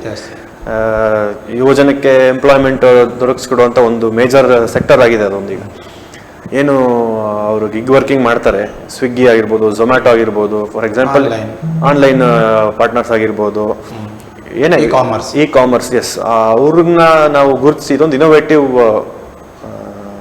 Scheme actually. ಈ ತರ ಹೊಸ ಕೆಲಸನ ಗುರುತಿಸಿ ನಾವು ಆಲ್ರೆಡಿ ಮಂಡಳಿ ಮಾಡ್ತಾ ಇರೋದು. ಅದರಲ್ಲೂ ಇನ್ನು ಹೆಮ್ಮೆ ಇದೆ, ಕರ್ನಾಟಕದಲ್ಲಿ ಅದು ಫಸ್ಟ್ ಮಾಡಿರೋದು ನಾವು. ಪ್ಲಾಟ್ಫಾರ್ಮ್ ರಿಜಿಸ್ಟ್ರೇಷನ್ ಹೇಗೆ ಮಾಡ್ಕೊಳ್ತೀರಾ ಸರ್? ಯಾಕಂದ್ರೆ ಇಂದು ಝೊಮ್ಯಾಟೋದಲ್ಲಿ ಇರ್ತಾರೆ, ನಾಳೆ ಇನ್ನೊಂದು ಆನ್ಲೈನ್ ಕಮರ್ಷಿಯಲ್ ಕಾಮರ್ಸ್ಗೆ ಹೋಗ್ತಾರೆ. ಹೀಗೆ ಅವರನ್ನು ಯಾವ ರೀತಿಯಲ್ಲಿ ಸಂಘಟಿಸ್ತೀರಾ? ಹೌದು ಸರ್, ಅದೀಗ ಸೇಮ್ ಅದಕ್ಕೂ ಒಂದು ನೋಂದಣಿ ಮಾಡ್ಕೊಳ್ಳೋ ಮಣಿಪಾಲಿನ ಒಂದು ಕ್ಯಾಂಪ್ ಮಾಡಿರ್ತೀವಿ. ಅದನ್ನ ಮೇನ್ ಅದಕ್ಕೆ ಮಾನದಂಡ ಏನಿದೆ ಅಂತ ಹೇಳಿದ್ರೆ ಆದಾಯ ತೆರಿಗೆ ಪಾವತಿದಾರರಾಗಿರ್ಬಾರ್ದು, ESIPF ಹೊಂದಿರಬಾರ್ದು. ಆ ಕಂಪನಿಯವರು ಅವ್ರಿಗೆ ತಿಳಿಸಿ ನಮ್ಮ ಜಾಬ್ ಸರ್ಟಿಫಿಕೇಟ್ ಏರಿಯಾ ಇನ್ಸ್ಪೆಕ್ಟರ್ ಏನಿರ್ತಾರೆ ಅಲ್ಲಿ ಹೋಗಿ ವೆರಿಫೈ ಮಾಡಿಕೊಂಡು ನೋಂದಣಿ ಮಾಡಿಸ್ತೀವಿ, ರಿಜಿಸ್ಟ್ರೇಷನ್ ಮಾಡಿಸ್ತೀವಿ. ಪ್ಲಾಟ್ಫಾರ್ಮ್ ಅಂಡ್ ಗಿಗ್ ವರ್ಕಿಂಗ್ ಅಲ್ಲಿ ಸದ್ಯಕ್ಕೆ ಏನು ಸೌಲಭ್ಯ ಇದೆ ಅಂತ ಹೇಳಿದ್ರೆ, ಈಗ ಆಕ್ಸಿಡೆಂಟಲ್ ಡೆತ್ ಅಂತ ಹೇಳಿದ್ರೆ ಅದರಲ್ಲೂ 4 ಲಕ್ಷ ತನಕ ಕಾಂಪನ್ಸೇಷನ್ ಇದೆ. 2 lakhs ಲೈಫ್ ಇನ್ಶೂರೆನ್ಸ್ಗೋಸ್ಕರ, 2 lakhs ಆಕ್ಸಿಡೆಂಟಲ್ ಕ್ಲೇಮ್ ಅಂತ ಹೇಳಿ 4 ಲಕ್ಷ ತನಕ ಒಂದು ಬೆನಿಫಿಟ್ ಇದೆ. ಒಂದು ವೇಳೆ ಅವ್ರೇನಾದ್ರು ಓಡಿಸುವಂತ ಟೈಮಲ್ಲಿ ಅಪಘಾತ ಆಗಿ ದುರ್ಬಲತೆ ಹೊಂದಿದ್ರೆ 2 ಲಕ್ಷದ ತನಕ ಒಂದು ದುರ್ಬಲತೆ ಪರಿಹಾರ ಹೊಂದಿದೆ. ಇದ್ ಬಿಟ್ರೆ ಆಸ್ಪತ್ರೆ ವೆಚ್ಚ 1 ಲಕ್ಷದ ತನಕ ಇದೆ. ಇಷ್ಟು 3 ಸ್ಕೀಮ್ ಈಗ ಅದನ್ನು ಅಷ್ಟೇ ಹೊಸ ಮಂಡಳಿ ಆಗಿರೋದ್ರಿಂದ ಈ ಸದ್ಯಕ್ಕೆ ಇಷ್ಟಿದೆ. ಬಟ್ ಸಪೋಸ್ ಅವರೊಬ್ಬ ಪರ್ಮನೆಂಟ್ ಎಂಪ್ಲಾಯ್ ಆಗಿರ್ತಾನೆ ಒಂದು ಕಡೆ, ಬಟ್ ಈವ್ನಿಂಗ್ ಟೈಮಲ್ಲೂ ನೈಟ್ ಟೈಮಲ್ಲೂ ಸಮ್ ಅಡಿಷನಲ್ ಇನ್ಕಮ್ಗಾಗಿ ಇನ್ನು ಗಿಗ್ ವರ್ಕ್ ಕಾರ್ಮಿಕ ಇವಾಗ ಇದು ಅಪ್ಲೈ ಆಗುತ್ತೆ. ಅದೇ ಹೇಳಿದೆ, ಅದೇ ಮೊನ್ನೆ ಸರ್, ಈಗ ESIPF ಆಗಿಲ್ದಿದ್ರೆ ಅವ್ರು ಮಾಡಿಸ್ಕೋಬಹುದು. ಆ ಸಂಸ್ಥೆಯಲ್ಲಿ ಅವನು ಕೆಲಸ ಮಾಡ್ತಾ ಇದ್ದು ಅಲ್ಲಿ ಅವರಿಗೆ ESIPF ಸೌಲಭ್ಯ ಇದ್ರೆ ಗಿಗ್ ಅಲ್ಲಿ ತೊಂದರೆ ಅಲ್ಲಿ ಮಾಡದೇ ಇದ್ದಾಗ ಅವರಿಗೆ ಸೇವಾ ಭದ್ರತೆ ಇರುತ್ತೆ. ಅಲ್ಲಿ ಮ್ಯಾನೇಜ್ಮೆಂಟ್ ಸೇವಾ ಭದ್ರತೆ ಸ್ವಯಂ ಬಿಸ್ನೆಸ್ ಮಾಡ್ತಿರೋರು ಇರ್ಬೋದು, ಅವರು ಗಿಗ್ ವರ್ಕಿಂಗ್ ಮಾಡ್ತಿರೋರು ಅಂತವ್ರು ಅಷ್ಟೇ. ಗಿಗ್ ವರ್ಕಿಂಗ್ ಮಾಡಬೇಕು ಅಂತ ಯಾರು ಆಸಕ್ತಿ ಇದೆ, ಅದು ಯಾರು ESIPF ಮಾಡಿಸಿಲ್ಲ, ಅವ್ರಿಗೆ ಸೌಲಭ್ಯ ಸಾಮಾಜಿಕ ಭದ್ರತಾ ಸೌಲಭ್ಯಗಳು ಎಲ್ಲಿ ಸಿಗ್ತಾ ಇಲ್ಲ ಅಂತಂದ್ರೆ ಅವರು ರಿಜಿಸ್ಟರ್ ಆಗ್ಬೋದಾಗಿದೆ. ಬಟ್ ರಿಜಿಸ್ಟ್ರೇಷನ್ ಯಾವ ರೀತಿಯಲ್ಲಿ ಇದೆ ಸರ್ ಇಲ್ಲಿ ಉಡುಪಿ ಜಿಲ್ಲೆಯಲ್ಲಿ? ಇದೆ ಸರ್, ಈಗ ಮಣಿಪಾಲ ಮತ್ತೆ ಕುಂದಾಪುರ, ಒಂದ್ ಸ್ವಲ್ಪ ಉಡುಪಿ ಸೆಂಟ್ರಲ್ ಸ್ವಲ್ಪ ಗಿಗ್ ವರ್ಕಿಂಗ್ ಜಾಸ್ತಿ ಇದೆ. ಇನ್ನು ಇಂಟೀರಿಯರ್ ಪ್ಲೇಸಸ್ ಅಲ್ಲಿ ಅಷ್ಟು ಗಿಗ್ ವರ್ಕಿಂಗ್ ಇಲ್ಲ. ಇರೋ ಕಡೆ ಗುರುತಿಸಿಕೊಂಡು ನಾವು ಅವ್ರನ್ನೆಲ್ಲ ಈಗ ಬ್ಲಿಂಕಿಟ್, ಈಗ ಸ್ವಿಗ್ಗಿ, ಝೊಮ್ಯಾಟೊ ಅವ್ರನ್ನೆಲ್ಲರೂ ನಾವು ರಿಜಿಸ್ಟರ್ ಮಾಡುವಂತ ಕೆಲಸ ಮಾಡಿದ್ದೀವಿ. ಬಟ್ ಫಾರ್ ದೆಮ್ ಈ ಕಾನೂನಿನ ಅವಕಾಶಗಳು ಸಿಗುತ್ತಾ? ಕಾನೂನಲ್ಲಿ ಏನಾದರೂ ಸಮಸ್ಯೆ ಆದ್ರೆ ಇದೆ ಸರ್, ಅವ್ರ ಸಮಸ್ಯೆ ಆದ್ರೆ ಕಾರ್ಮಿಕರಿಗೂ ಎವ್ರಿಥಿಂಗ್ ಬೇರೆ ಎಲ್ಲ ಎಲ್ಲರಿಗೂ ಫೆಸಿಲಿಟೀಸ್ ಬಿಟ್ಟು ಈ ಕಾನೂನಿನ ಸೌಲಭ್ಯಗಳು, ಅದೇ ಕಾನೂನಿನ ಸೌಲಭ್ಯ ಎಲ್ಲಾ ಕಾರ್ಮಿಕರಿಗೂ ಇದೆ ಸರ್. ಅದು ಅವರು ಇವರು ಅಂತಲ್ಲ. ಈಗ ಆಗ್ಲೇ ಹೇಳ್ದಾಗೆ ಗಿಗ್ ವರ್ಕಿಂಗ್ ಮಾಡಿದ್ರು ಕಾರ್ಮಿಕರೇ, ಫುಲ್ ಟೈಮ್ ವರ್ಕ್ ಮಾಡಿದ್ರು ಕಾರ್ಮಿಕರೇ ಇರ್ತಾರೆ. ಸೊ ಅವ್ರಿಗೆ ಏನೇನು ಕಾನೂನು ಎಲ್ಲರಿಗೂ ಅಪ್ಲೈ ಆಗುತ್ತೆ. ಏನೇನು ಅಪ್ಲೈ ಆಗಬೇಕು ಅವ್ರಿಗೆಲ್ಲ ಸೌಲಭ್ಯಗಳು, ಎಲ್ಲ ಕಾಯ್ದೆಗಳು ಅವ್ರಿಗೆ ಏನು ಅಪ್ಲೈ ಆಗಿ ಅಲ್ಲಿಂದ ಏನು ಪರಿಹಾರ ದೊರಕಿಸ್ಕೊಡ್ಬೇಕು ಅಷ್ಟು ಅವ್ರಿಗೆ ಸಿಗ್ತದೆ, ಗಿಗ್ ವರ್ಕರ್ಸ್ಗೂ ಸಿಗ್ತದೆ. ಓಕೆ. ಶಾಪ್ ಆ್ಯಂಡ್ ಎಸ್ಟಾಬ್ಲಿಷ್ಮೆಂಟ್ ಆ್ಯಕ್ಟ್ನಿಂದ ಒಂದಷ್ಟು ಕಾರ್ಮಿಕ ವರ್ಗದವರಿಗೆ ಒಂದಷ್ಟು ಒಳ್ಳೆಯ ಅವಕಾಶಗಳು ಸಿಗ್ತದೆ ಅಂತ ತಾವು ಹೇಳ್ತೀರಾ? ಅಲ್ಲ, ಶಾಪ್ ಆ್ಯಕ್ಟ್ ಇಂದ ಖಂಡಿತವಾಗ್ಲಿ. ಯಾಕಂದ್ರೆ ಯಾವುದೇ ಒಂದು ಸಂಸ್ಥೆಯಿಂದ ಈಗ ನೋಡಿ ಪಾಶ್ ಆಕ್ಟ್ ಅಂತ ಹೇಳಿದೆ, ಲೈಂಗಿಕ ಆಂತರಿಕ ಲೈಂಗಿಕ ಕಿರುಕುಳ ಸಮಿತಿ 2013-14 ಪ್ರಕಾರ ಒಂದು ಶಾಪ್ ಆಕ್ಟ್ ಹಿಂದೆ ಏನ್ ಮಾಡಿದ್ರು, 10ಕ್ಕಿಂತ ಹೆಚ್ಚು ಕಾರ್ಮಿಕರನ್ನ ನೇಮಕ ಮಾಡಿಕೊಂಡವರು ಕಡ್ಡಾಯವಾಗಿ ಅದರಲ್ಲಿ ಪಾಶ್ ಆಕ್ಟ್ ಅಲ್ಲಿ ರಿಜಿಸ್ಟರ್ ಆಗಬೇಕು ಮತ್ತೆ ಅದನ್ನ ವಾಯಿಸಿ ಕೊಡಬೇಕು, ಸೇಫ್ಟಿ ಪರ್ಪಸ್ ಮಾಡಿದ್ದು ಅಂತ ಹೇಳಿದ್ರು. ಹಾಗೆ ವಿತೌಟ್ ಎಂಪ್ಲಾಯ್ ಕೂಡ ನಮಗೆ ಗೊತ್ತಾಗೋದಿಲ್ಲ. ಶಾಪ್ ಅಂಡ್ ಎಸ್ಟಾಬ್ಲಿಷ್ಮೆಂಟ್ ಆಕ್ಟ್ ಅಲ್ಲಿ ರಿಜಿಸ್ಟರ್ ಆದಾಗ ಮಾತ್ರ ನಮಗೆ ಸಂಸ್ಥೆ ಇದೆ ಅಂತ ಗೊತ್ತಾಗುತ್ತೆ. ಇಲ್ಲಾಂದ್ರೆ ನಮ್ಮ ಕಾರ್ಯವ್ಯಾಪ್ತಿ ಏನಂದ್ರೆ ಒಬ್ಬ ಕಾರ್ಮಿಕ ನಿರೀಕ್ಷಕರಿಗೆ 2 ತಾಲೂಕು ಕಾರ್ಯವ್ಯಾಪ್ತಿ ಬರುತ್ತೆ. ಅದ್ರ ಮಧ್ಯದಲ್ಲಿ ನಮಗೆ ಪಂಚಾಯತಿ ಮೀಟಿಂಗ್ ಇರುತ್ತೆ, ನಮ್ಮ ಮೀಟಿಂಗ್ ಇರುತ್ತೆ, MLA ಮೀಟಿಂಗ್ ಇರುತ್ತೆ. ಇದರ ಎಲ್ಲ ಕೆಲಸಗಳನ್ನು ನಾವು ನೋಡಿಕೊಂಡು ಕಂಪ್ಲೀಟ್ ನಾವು ರೀಚ್ ಮಾಡ್ಲಿಕ್ಕೆ ಕಷ್ಟ ಆಗುತ್ತೆ. ಸೊ ಹಾಗಾಗಿ ನಾವು ಏನ್ ಮಾಡ್ತೀವಿ, ಅವೇರ್ನೆಸ್ ಮಾಡ್ತೀವಿ. ಇಂಥ ಕಾರ್ಯಕ್ರಮ ನಿಮ್ಮ ಮುಖಾಂತರ ಇಂಥ ಕಾರ್ಯಕ್ರಮ ಮಾಡಿದಾಗ ನಾವು ಹೆಚ್ಚಿನ ಜನಕ್ಕೆ ತಲುಪಿಸ್ಲಿಕ್ಕೆ ಅವಕಾಶ ಆಗುತ್ತೆ. ಸೊ ಶಾಪ್ ಅಂಡ್ ಎಸ್ಟಾಬ್ಲಿಷ್ಮೆಂಟ್ ಅಲ್ಲಿ ನೋಂದಣಿ ಆದಾಗ ನಮ್ಮ ಜಿಲ್ಲೆನೂ ಬೆಳೆಯುತ್ತೆ, ಜೊತೆಗೆ ಕಾರ್ಮಿಕರಿಗೂ ಏನು ಸೌಲಭ್ಯವನ್ನು ಕೊಡ್ಬೇಕು ಅನ್ನೋದಕ್ಕೆ ನಾವು ಕಾರ್ಯಪ್ರವೃತ್ತರಾಗ್ಲಿಕ್ಕೆ ಅವಕಾಶ ಆಗುತ್ತೆ. ಯಾಕಂದ್ರೆ ಒಂದು 10ಕ್ಕಿಂತ ಹೆಚ್ಚು ಎಸ್ಟಾಬ್ಲಿಷ್ಮೆಂಟ್ ಇದ್ದಾಗ ನಾವು ಪ್ರತಿ ವರ್ಷ ಅವ್ರು ನಮಗೆ ಆನ್ಯುವಲ್ ರಿಟರ್ನ್ಸ್ ಅನ್ನು ಕೊಡಬೇಕು. ಆ ಕೊಡ್ತಾ ಇದ್ದಾಗ ನಾವೇನ್ ಮಾಡ್ತೀವಿ, ಅವರಿಗೆ ನೋಟಿಸ್ ಜಾರಿ ಮಾಡ್ತೇವೆ. ಅಲ್ಲಿ ಎಷ್ಟು ಜನ ವರ್ಕರ್ ಇರೋ ಮಾಹಿತಿ ಅವ್ರು ನಮಗೆ ಕೊಡ್ತಾರೆ, ಕಾಂಪ್ಲೇನ್ಸ್ ಮಾಡಬೇಕು, ಎಷ್ಟು ವೇತನ ಕೊಟ್ಟಿದ್ದಾರೆ, ಅವ್ರಿಗೆ ಎಷ್ಟು ಬೋನಸ್ ಕೊಟ್ಟಿದ್ದಾರೆ, ಅವರಿಗೆ ಎಷ್ಟು ಯಾವ ಡೇಟಿಗೆ ಅವ್ರಿಗೆ ವೇತನ ಪಾವತಿ ಮಾಡಿದ್ದಾರೆ, ಇವೆಲ್ಲವೂ ಕೂಡ ಕಾರ್ಮಿಕ ಕಾಯ್ದೆಗಳನ್ನ ಅನುಷ್ಠಾನ ಮಾಡಲಿಕ್ಕೆ ನಮಗೆ ಉತ್ತಮ ಅವಕಾಶ ಆಗೋದು ಕೂಡ ಒಂದು ಸಂಸ್ಥೆ ನಮ್ಮಲ್ಲಿ ನೋಂದಣಿ ಆದಾಗ. ಓಕೆ. ಕಾರ್ಮಿಕರ ಹಿತರಕ್ಷಣೆಗೆ ಉದ್ಯೋಗದಾತರು ಹೇಗೆ ಬದ್ಧರಾಗಿರ್ಬೇಕು ಸರ್? ಉದ್ಯೋಗದಾತರು ಮೇನ್ಲಿ ಏನಂತ ಹೇಳಿದ್ರೆ, ಫಸ್ಟ್ ಆಫ್ ಆಲ್ ಅವ್ರಿಗೂ ಅರಿವಿರುತ್ತೆ, ಕಾರ್ಮಿಕರು they are the back bone of any establishment. ಈಗ ಒಂದ್ ಕಡೆ ಕಾರ್ಮಿಕರು ಸರಿ ಇದ್ರೆ ಅವ್ರಿಗೆ ಅದೊಂದು ದೊಡ್ಡ ಇನ್ವೆಸ್ಟ್ಮೆಂಟ್. ಸೊ ಉದ್ಯೋಗದಾತರು ಏನು ಮಾಡಬೇಕು, ಅವರು ನಮ್ಮ ಕಾರ್ಮಿಕ ಇಲಾಖೆಯಲ್ಲಿ ಇರುವಂತಹ ಕಾಯ್ದೆಗಳನ್ನ ತಿಳ್ಕೊಂಡಿರ್ಬೇಕು ಮೊದಲನೇದಾಗಿ. ಹಾಗೂ ಇಲ್ ಟ್ರೀಟ್ ಮಾಡಬಾರ್ದು. ಈ ವರ್ಕರ್ಸ್ನ ಫಿಸಿಕಲಿ ಆಗಿರ್ಬೋದು ಅಥವಾ ಮೆಂಟಲಿ ಆಗಿರ್ಬೋದು ತೇಜೋವಧೆ ಮಾಡುವಂಥದ್ದಾಗಿರ್ಬೋದು, ಆ ಥರ ಎಲ್ಲ ಮಾಡಬಾರ್ದು. ಅದೊಂದು ಮೇಯ್ನು. ಮತ್ತು ಕಾಯ್ದೆಗಳೇನು ಅನ್ನೋ ಪ್ರಕಾರ ಏನೇನು ಮೇಂಟೈನ್ ಮಾಡಬೇಕು, ರಿಜಿಸ್ಟರ್ಸ್ಗಳನ್ನ ಮೇಂಟೈನ್ ಮಾಡಬೇಕು, ಅವ್ರಿಗೆ ಏನೇನು ಸೌಲಭ್ಯ ದೊರಕಿಸ್ಬೇಕು ಆ ದೊರಕಿಸ್ಕೊಡುವಂಥ ಕೆಲಸ ಉದ್ಯೋಗದಾತರದ್ದಾಗಿರುತ್ತೆ. ಸರಿ, ಮೇಯ್ನ್ ಅವ್ರದ್ದು ಓಕೆ, ಜವಾಬ್ದಾರಿ, ಕರ್ತವ್ಯಗಳು ಮತ್ತು ಅವರು ಅದಕ್ಕೆ ಬದ್ಧರಾಗಿರಬೇಕು. Have to commit. Okay sir, ಕಾರ್ಮಿಕರು ಈಗ ತಾವು ಹೇಳಿದ್ರಿ ಎಲ್ಲ ಹಂತ ಕಾನೂನಿನ ಅವಕಾಶ, ಸೌಲಭ್ಯ ಕೊಡ್ತೀರಿ, ಸವಲತ್ತು ಕೊಡ್ತೀರಿ, ಬಟ್ ಕಾರ್ಮಿಕರಿಗೂ ಒಂದಷ್ಟು ರಿಲ್ಯಾಕ್ಸೇಷನ್ ಬೇಕಾಗುತ್ತೆ. ಸ್ಟ್ರೆಸ್ಫುಲ್ ಜಾಬ್ನಿಂದ ರಿಲ್ಯಾಕ್ಸೇಷನ್, ಒಂದಷ್ಟು ಅವರಿಗೆ ಉತ್ತೇಜನಕಾರಿಯಾದಂತಂದ್ರೆ ಸೀನಿಯರ್ ಕಾರ್ಮಿಕರಿಗೆ ಸನ್ಮಾನ, ಇಂಥದ್ದನ್ನೆಲ್ಲ ಮಾಡೋದು. ಈಗ ಉಡುಪಿಯಲ್ಲಿ ಒಂದು ಕಾರ್ಮಿಕ ಭವನ ನಿರ್ಮಾಣ ಆಗಿ ಅಲ್ಲಿ ಒಂದು ಸ್ವಲ್ಪ ಆಕ್ಟಿವಿಟೀಸ್, ಇಂಥದ್ದೆಲ್ಲ ಯೋಚನೆಗಳಿವೆ. ಖಂಡಿತ. ಈಗ ನಾನು ಹೇಳ್ದಲ್ಲ, ಈಗ ಕಾರ್ಮಿಕ ಸಂಘಗಳ ಕಾಯ್ದೆಯಡಿ ಒಂದು ಯೂನಿಯನ್ ಅನ್ನ ಮಾಡ್ಕೊಂಡಾಗ, ಸಂಘಗಳ ರಚನೆ ಮಾಡ್ಕೊಂಡಾಗ, ಆ ಸಂಘಕ್ಕೆ ನಮ್ಮಲ್ಲಿ ವೆಲ್ಫೇರ್ ಬೋರ್ಡ್ ಇದೆ, ಕಾರ್ಮಿಕ ಕಲ್ಯಾಣ ಮಂಡಳಿ ಅಂತಿದೆ.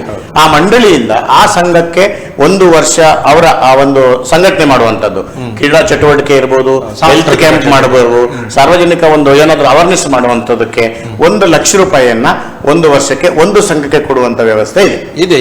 ಹೌದು, ಇದೆ, ಈಗಲೂ ಇದೆ. ಆ ಸಂಘಟಿತ ಅವರು ಕಾರ್ಯವ್ಯಾಪ್ತಿ ಆಗಿರ್ಬೇಕು, ಆನ್ಯುವಲ್ ರಿಟರ್ನ್ಸ್ ಅನ್ನು ಸಬ್ಮಿಟ್ ಮಾಡಬೇಕು, ಸಂಘ ಉಚಿತವಾಗಿ ಕೆಲಸಗಳನ್ನ ಮಾಡ್ಕೊಂಡು ಬಂದಿರಬೇಕು. ಹಾಗೆ ಮಾಡ್ಕೊಂಡಾಗ ಆ ಸಂಘಕ್ಕೆ ಕಾರ್ಮಿಕ ಮಂಡಳಿಯಿಂದ 1 ಲಕ್ಷ 1 ವರ್ಷಕ್ಕೆ ಧನ ಸಹಾಯವನ್ನು ಕೊಡ್ತಾರೆ ಉಚಿತವಾಗಿ. ಅವರು ಅಂತ ಆಕ್ಟಿವಿಟೀಸ್ ಅನ್ನು ಮಾಡಬಹುದು. ಹಾಗೆ ಸಂಘಟಿತ ಕಂಪನಿಗಳು, ತಾವು ಹೇಳಿದ ಈಗ ಕೃಷ್ಣಕೃಪಾ ಕ್ಯಾಶಿಯರ್ ಇರ್ಬೋದು, ಅಥವಾ ದೊಡ್ಡ ದೊಡ್ಡ ಕ್ಯಾಶಿಯರ್ ಕಂಪನಿಗಳಲ್ಲಿ ಏನ್ ಮಾಡ್ತಾರೆ, ಅವರಲ್ಲೇ ಒಂದು ವರ್ಷಕ್ಕೊಂದ್ಸಲ ಅವರು ಒಂದು ಟೂರ್ ಕರ್ಕೊಂಡು ಹೋಗ್ಬೋದು.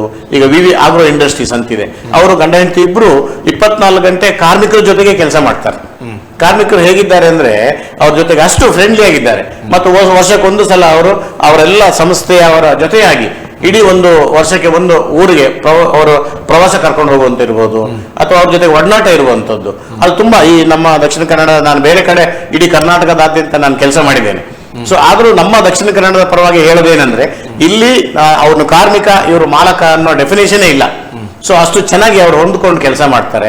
ಆಗ ಬಹಳಷ್ಟು ಜನ ಮತ್ತೆ ಅಂತ ಹೊರ ರಾಜ್ಯದಿಂದ ಬಂದವರಿಗೂ ಕೂಡ ವಸತಿ ಸೌಲಭ್ಯ ಕೊಡ್ಬೋದು, ಆರೋಗ್ಯ ಸೌಲಭ್ಯ ಇರ್ಬೋದು, ಯಾವುದನ್ನು ಕೂಡ ಅವರಿಗೆ ಕಡಿಮೆ ಇಲ್ಲದಂತೆ ಅವ್ರನ್ನ ತೃಪ್ತಿಯಾಗಿ ನೋಡ್ಕೊಳ್ತಾರೆ. ಹಾಗಾಗಿ ಮತ್ತೆ ನಮ್ಮಲ್ಲಿರುವಂತವರು, ನಾನು ಹೇಳೋದು ಆಯಾ ಭಾಗದಲ್ಲಿ ಸಾಕಷ್ಟು ಉದ್ಯೋಗ ಅವಕಾಶಗಳಿದೆ, ನಮ್ಮಲ್ಲೂ ಉದ್ಯೋಗ ಅವಕಾಶಗಳಿದೆ. ಇಲ್ಲಿ ಇರ್ತಕ್ಕಂಥ ಸ್ಥಳೀಯರು ಎಲ್ಲೋ ಹೋಗಿ ಕೆಲಸ ಮಾಡೋಕ್ಕಿಂತನೂ ಸ್ಥಳೀಯದಲ್ಲಿ ನಿಮಗೆ ಅವಕಾಶ ಸಿಕ್ಕಿದಾಗ ಇಲ್ಲೇ ಕೆಲಸ ಮಾಡಿ ಅಂತ ಹೇಳಲಿಕ್ಕೆ ನಾನು ಬಯಸ್ತೇನೆ.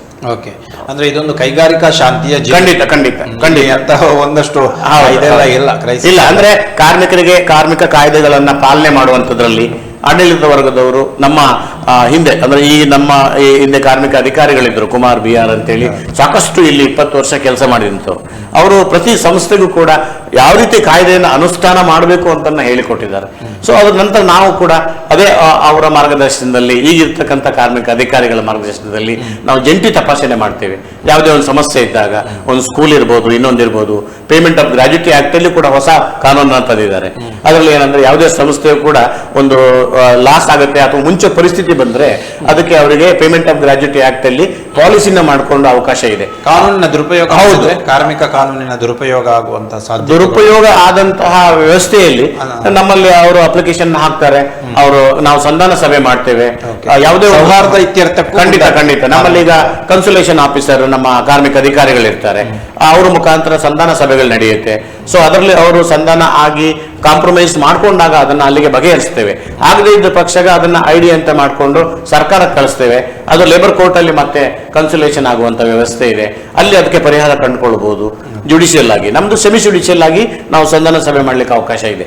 ಇಲ್ಲಿ ಒಂದು 4-5 ಮೀಟಿಂಗ್ ಅನ್ನು ಮಾಡಿ ಸಂಧಾನ ಸಭೆ ಮಾಡಿ ಅದರಲ್ಲಿ ಅವರು ಸಫಲತೆ ಕಾಣದೇ ಇದ್ದಾಗ ಅದನ್ನು ನಾವು ಮುಂದಿನ ಇದಕ್ಕೆ ಫೈಲೂರು ಮಾಡಿ ಕಳಿಸುವಂತ ವ್ಯವಸ್ಥೆ ಇದೆ. ಸರ್, ಅದೇ ಫ್ರೆಷರ್ಸ್ ಇದೆಲ್ಲ ಇರುತ್ತೆ, ಸ್ಟ್ರೆಸ್ ಇರುತ್ತೆ. ಖಂಡಿತ ಮೇ ದಿನಾಚರಣೆಯನ್ನು ಕೂಡ ಆಚರಿಸಿಕೊಂಡ್ರೆ ಹೌದು. ನಾವೀಗ ಮೇ ದಿನಾಚರಣೆ ಹೋದ್ಸಲ ಬಂದಾಗ ಮೇ ದಿನಾಚರಣೆ ದಿವಸ ಇಲ್ಲಿ ನಮ್ಮ ಸಂಘಟನೆಯವರು ಹೇಳಿ ತುಳುನಾಡು ವೇದಿಕೆಯವರು ಕಾರ್ಯಕ್ರಮ ಮಾಡಿದ್ರು, ಅಲ್ಲೂ ನಾನು ಹೋಗಿ ಅವರಿಗೆ ಮಾಹಿತಿಯನ್ನು ಕೊಟ್ಟೆ.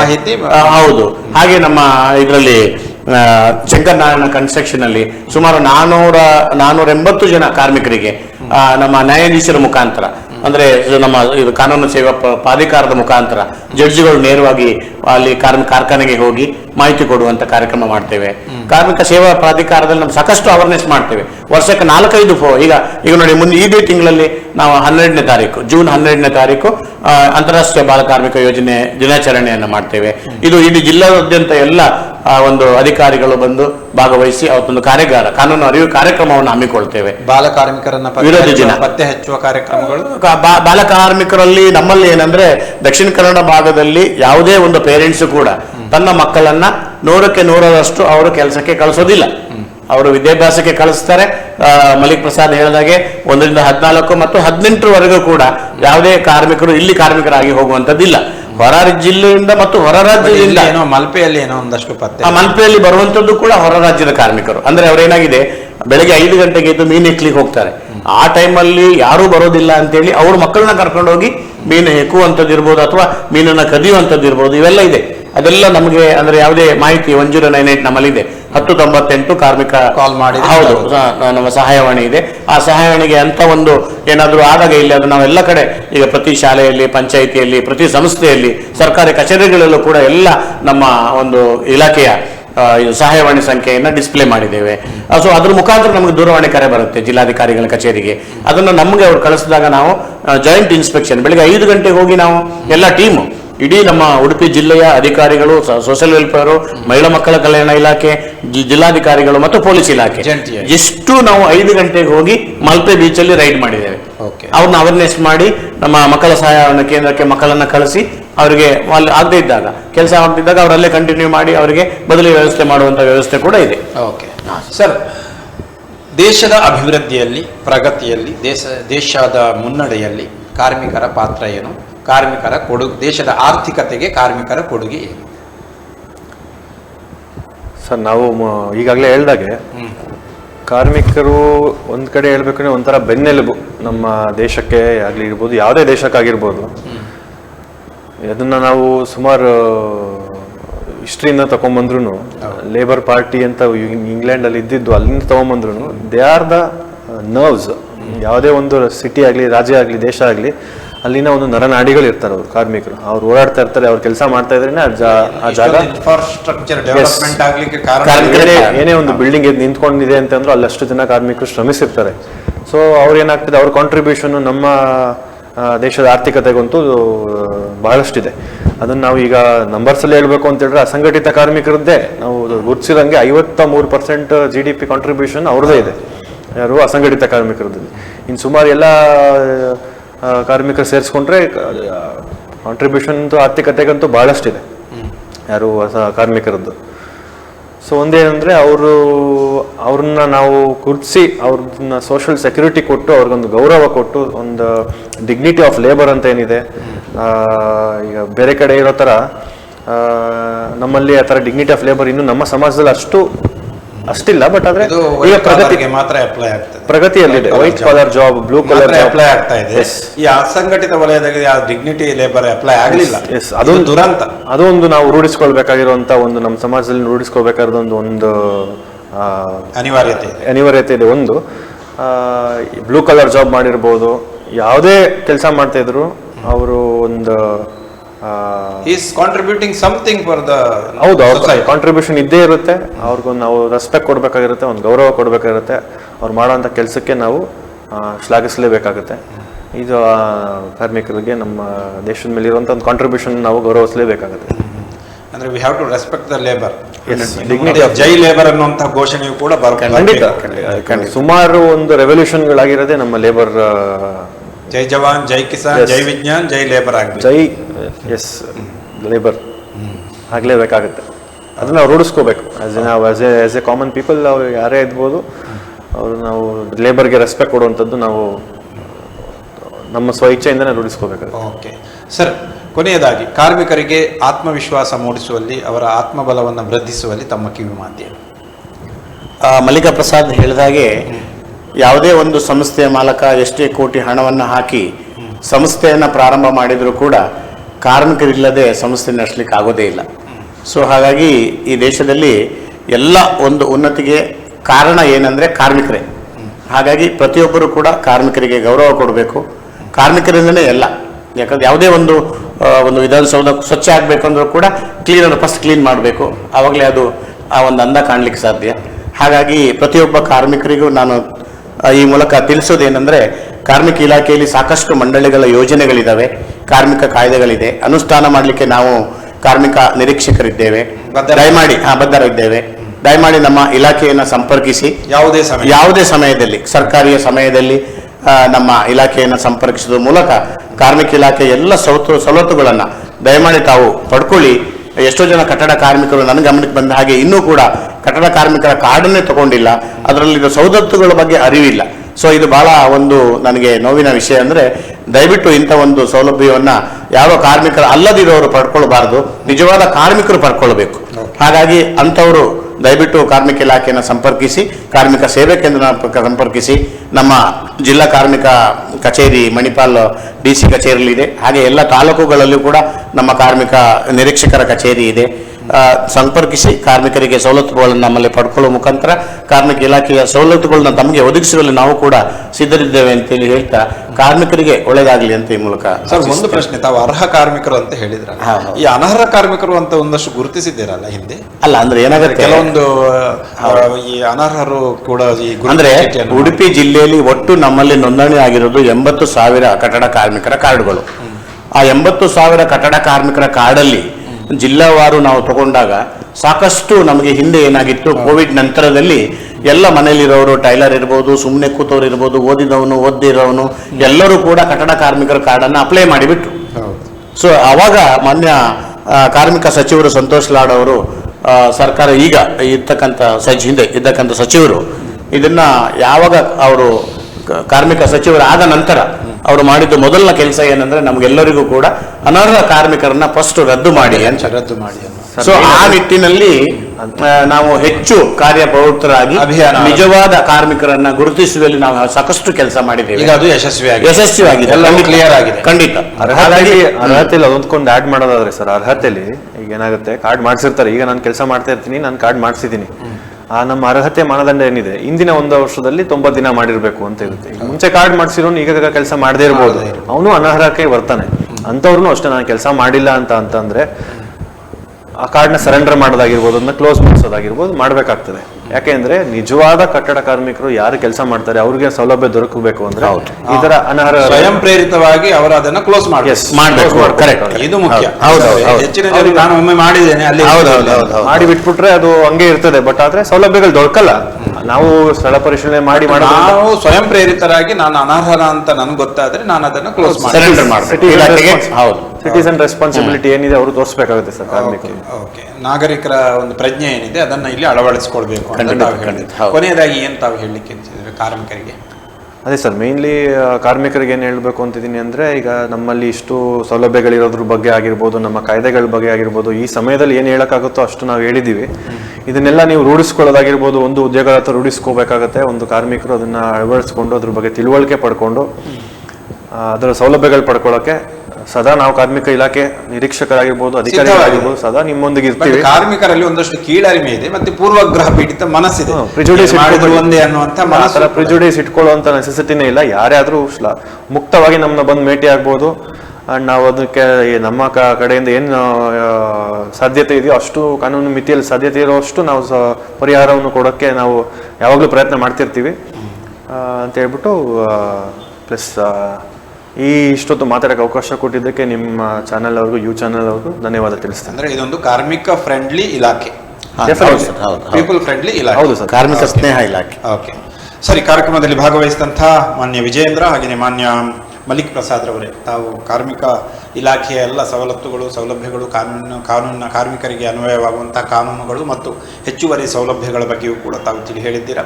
ತಮ್ಮ ಮಾಹಿತಿಗಾಗಿ ಧನ್ಯವಾದಗಳನ್ನು ಸಮರ್ಪಿಸ್ತಾ ಇದ್ದೇವೆ. ನಮಸ್ಕಾರ ವೀಕ್ಷಕರೇ, ಇದು ಇಂದಿನ ಕಾರ್ಯಕ್ರಮ. ಮುಖ್ಯವಾಗಿ ಕಾರ್ಮಿಕರು ಸವಲತ್ತುಗಳನ್ನು ಪಡೆಯಬೇಕಿದ್ದರೆ ಕಾರ್ಡ್ಗಳನ್ನು ಮಾಡಿಕೊಳ್ಳಿ. ಈಗ ಸ್ಮಾರ್ಟ್ ಕಾರ್ಡ್ನ ವಿತರಣೆ ಆಗ್ತಾ ಇದೆ. ಯಾವುದೇ ಸಂದರ್ಭದಲ್ಲಿಯೂ ಕೂಡ ಜಿಲ್ಲಾಧಿಕಾರಿ ಕಚೇರಿಯಲ್ಲಿ ಸಂಪರ್ಕಿಸಬಹುದು ಅಥವಾ ಆನ್ಲೈನ್ ಅವಕಾಶಗಳು ಕೂಡ ಇದೆ ಮತ್ತು ಸೈಬರ್ ಕೂಡ ಕೆಲವೊಂದು ಅವಕಾಶಗಳಿದೆ. ಕಾರ್ಮಿಕ ಕಾರ್ಡ್ಗಳನ್ನು ಮಾಡುವುದರ ಮೂಲಕ ಕಾರ್ಮಿಕ ಕಲ್ಯಾಣ ಮಂಡಳಿ ಅಥವಾ ಇತರ ಕಲ್ಯಾಣ ಮಂಡಳಿಗಳಲ್ಲಿ ಸಿಗುವಂಥ ಬಹುತೇಕ ಸೌಲಭ್ಯಗಳು, ಅದು ಕೂಡ ಅವರು ಹೇಳಿದಂತೆ ವೈದ್ಯಕೀಯ ಪರಿಹಾರ ನಿಧಿ, ಅಪಘಾತ ಯೋಜನೆಗಳು ಮತ್ತು ಅವರ ಮಕ್ಕಳಿಗೆ ಈ ವಿದ್ಯಾರ್ಥಿ ದಿಸೆಯಲ್ಲಿ ಅವರಿಗೆ ಸಿಗಬೇಕಾದಂಥ ಈ ಪ್ರೋತ್ಸಾಹಧನಗಳು, ಇವೆಲ್ಲವೂ ಕೂಡ ಬಹಳಷ್ಟಿದೆ.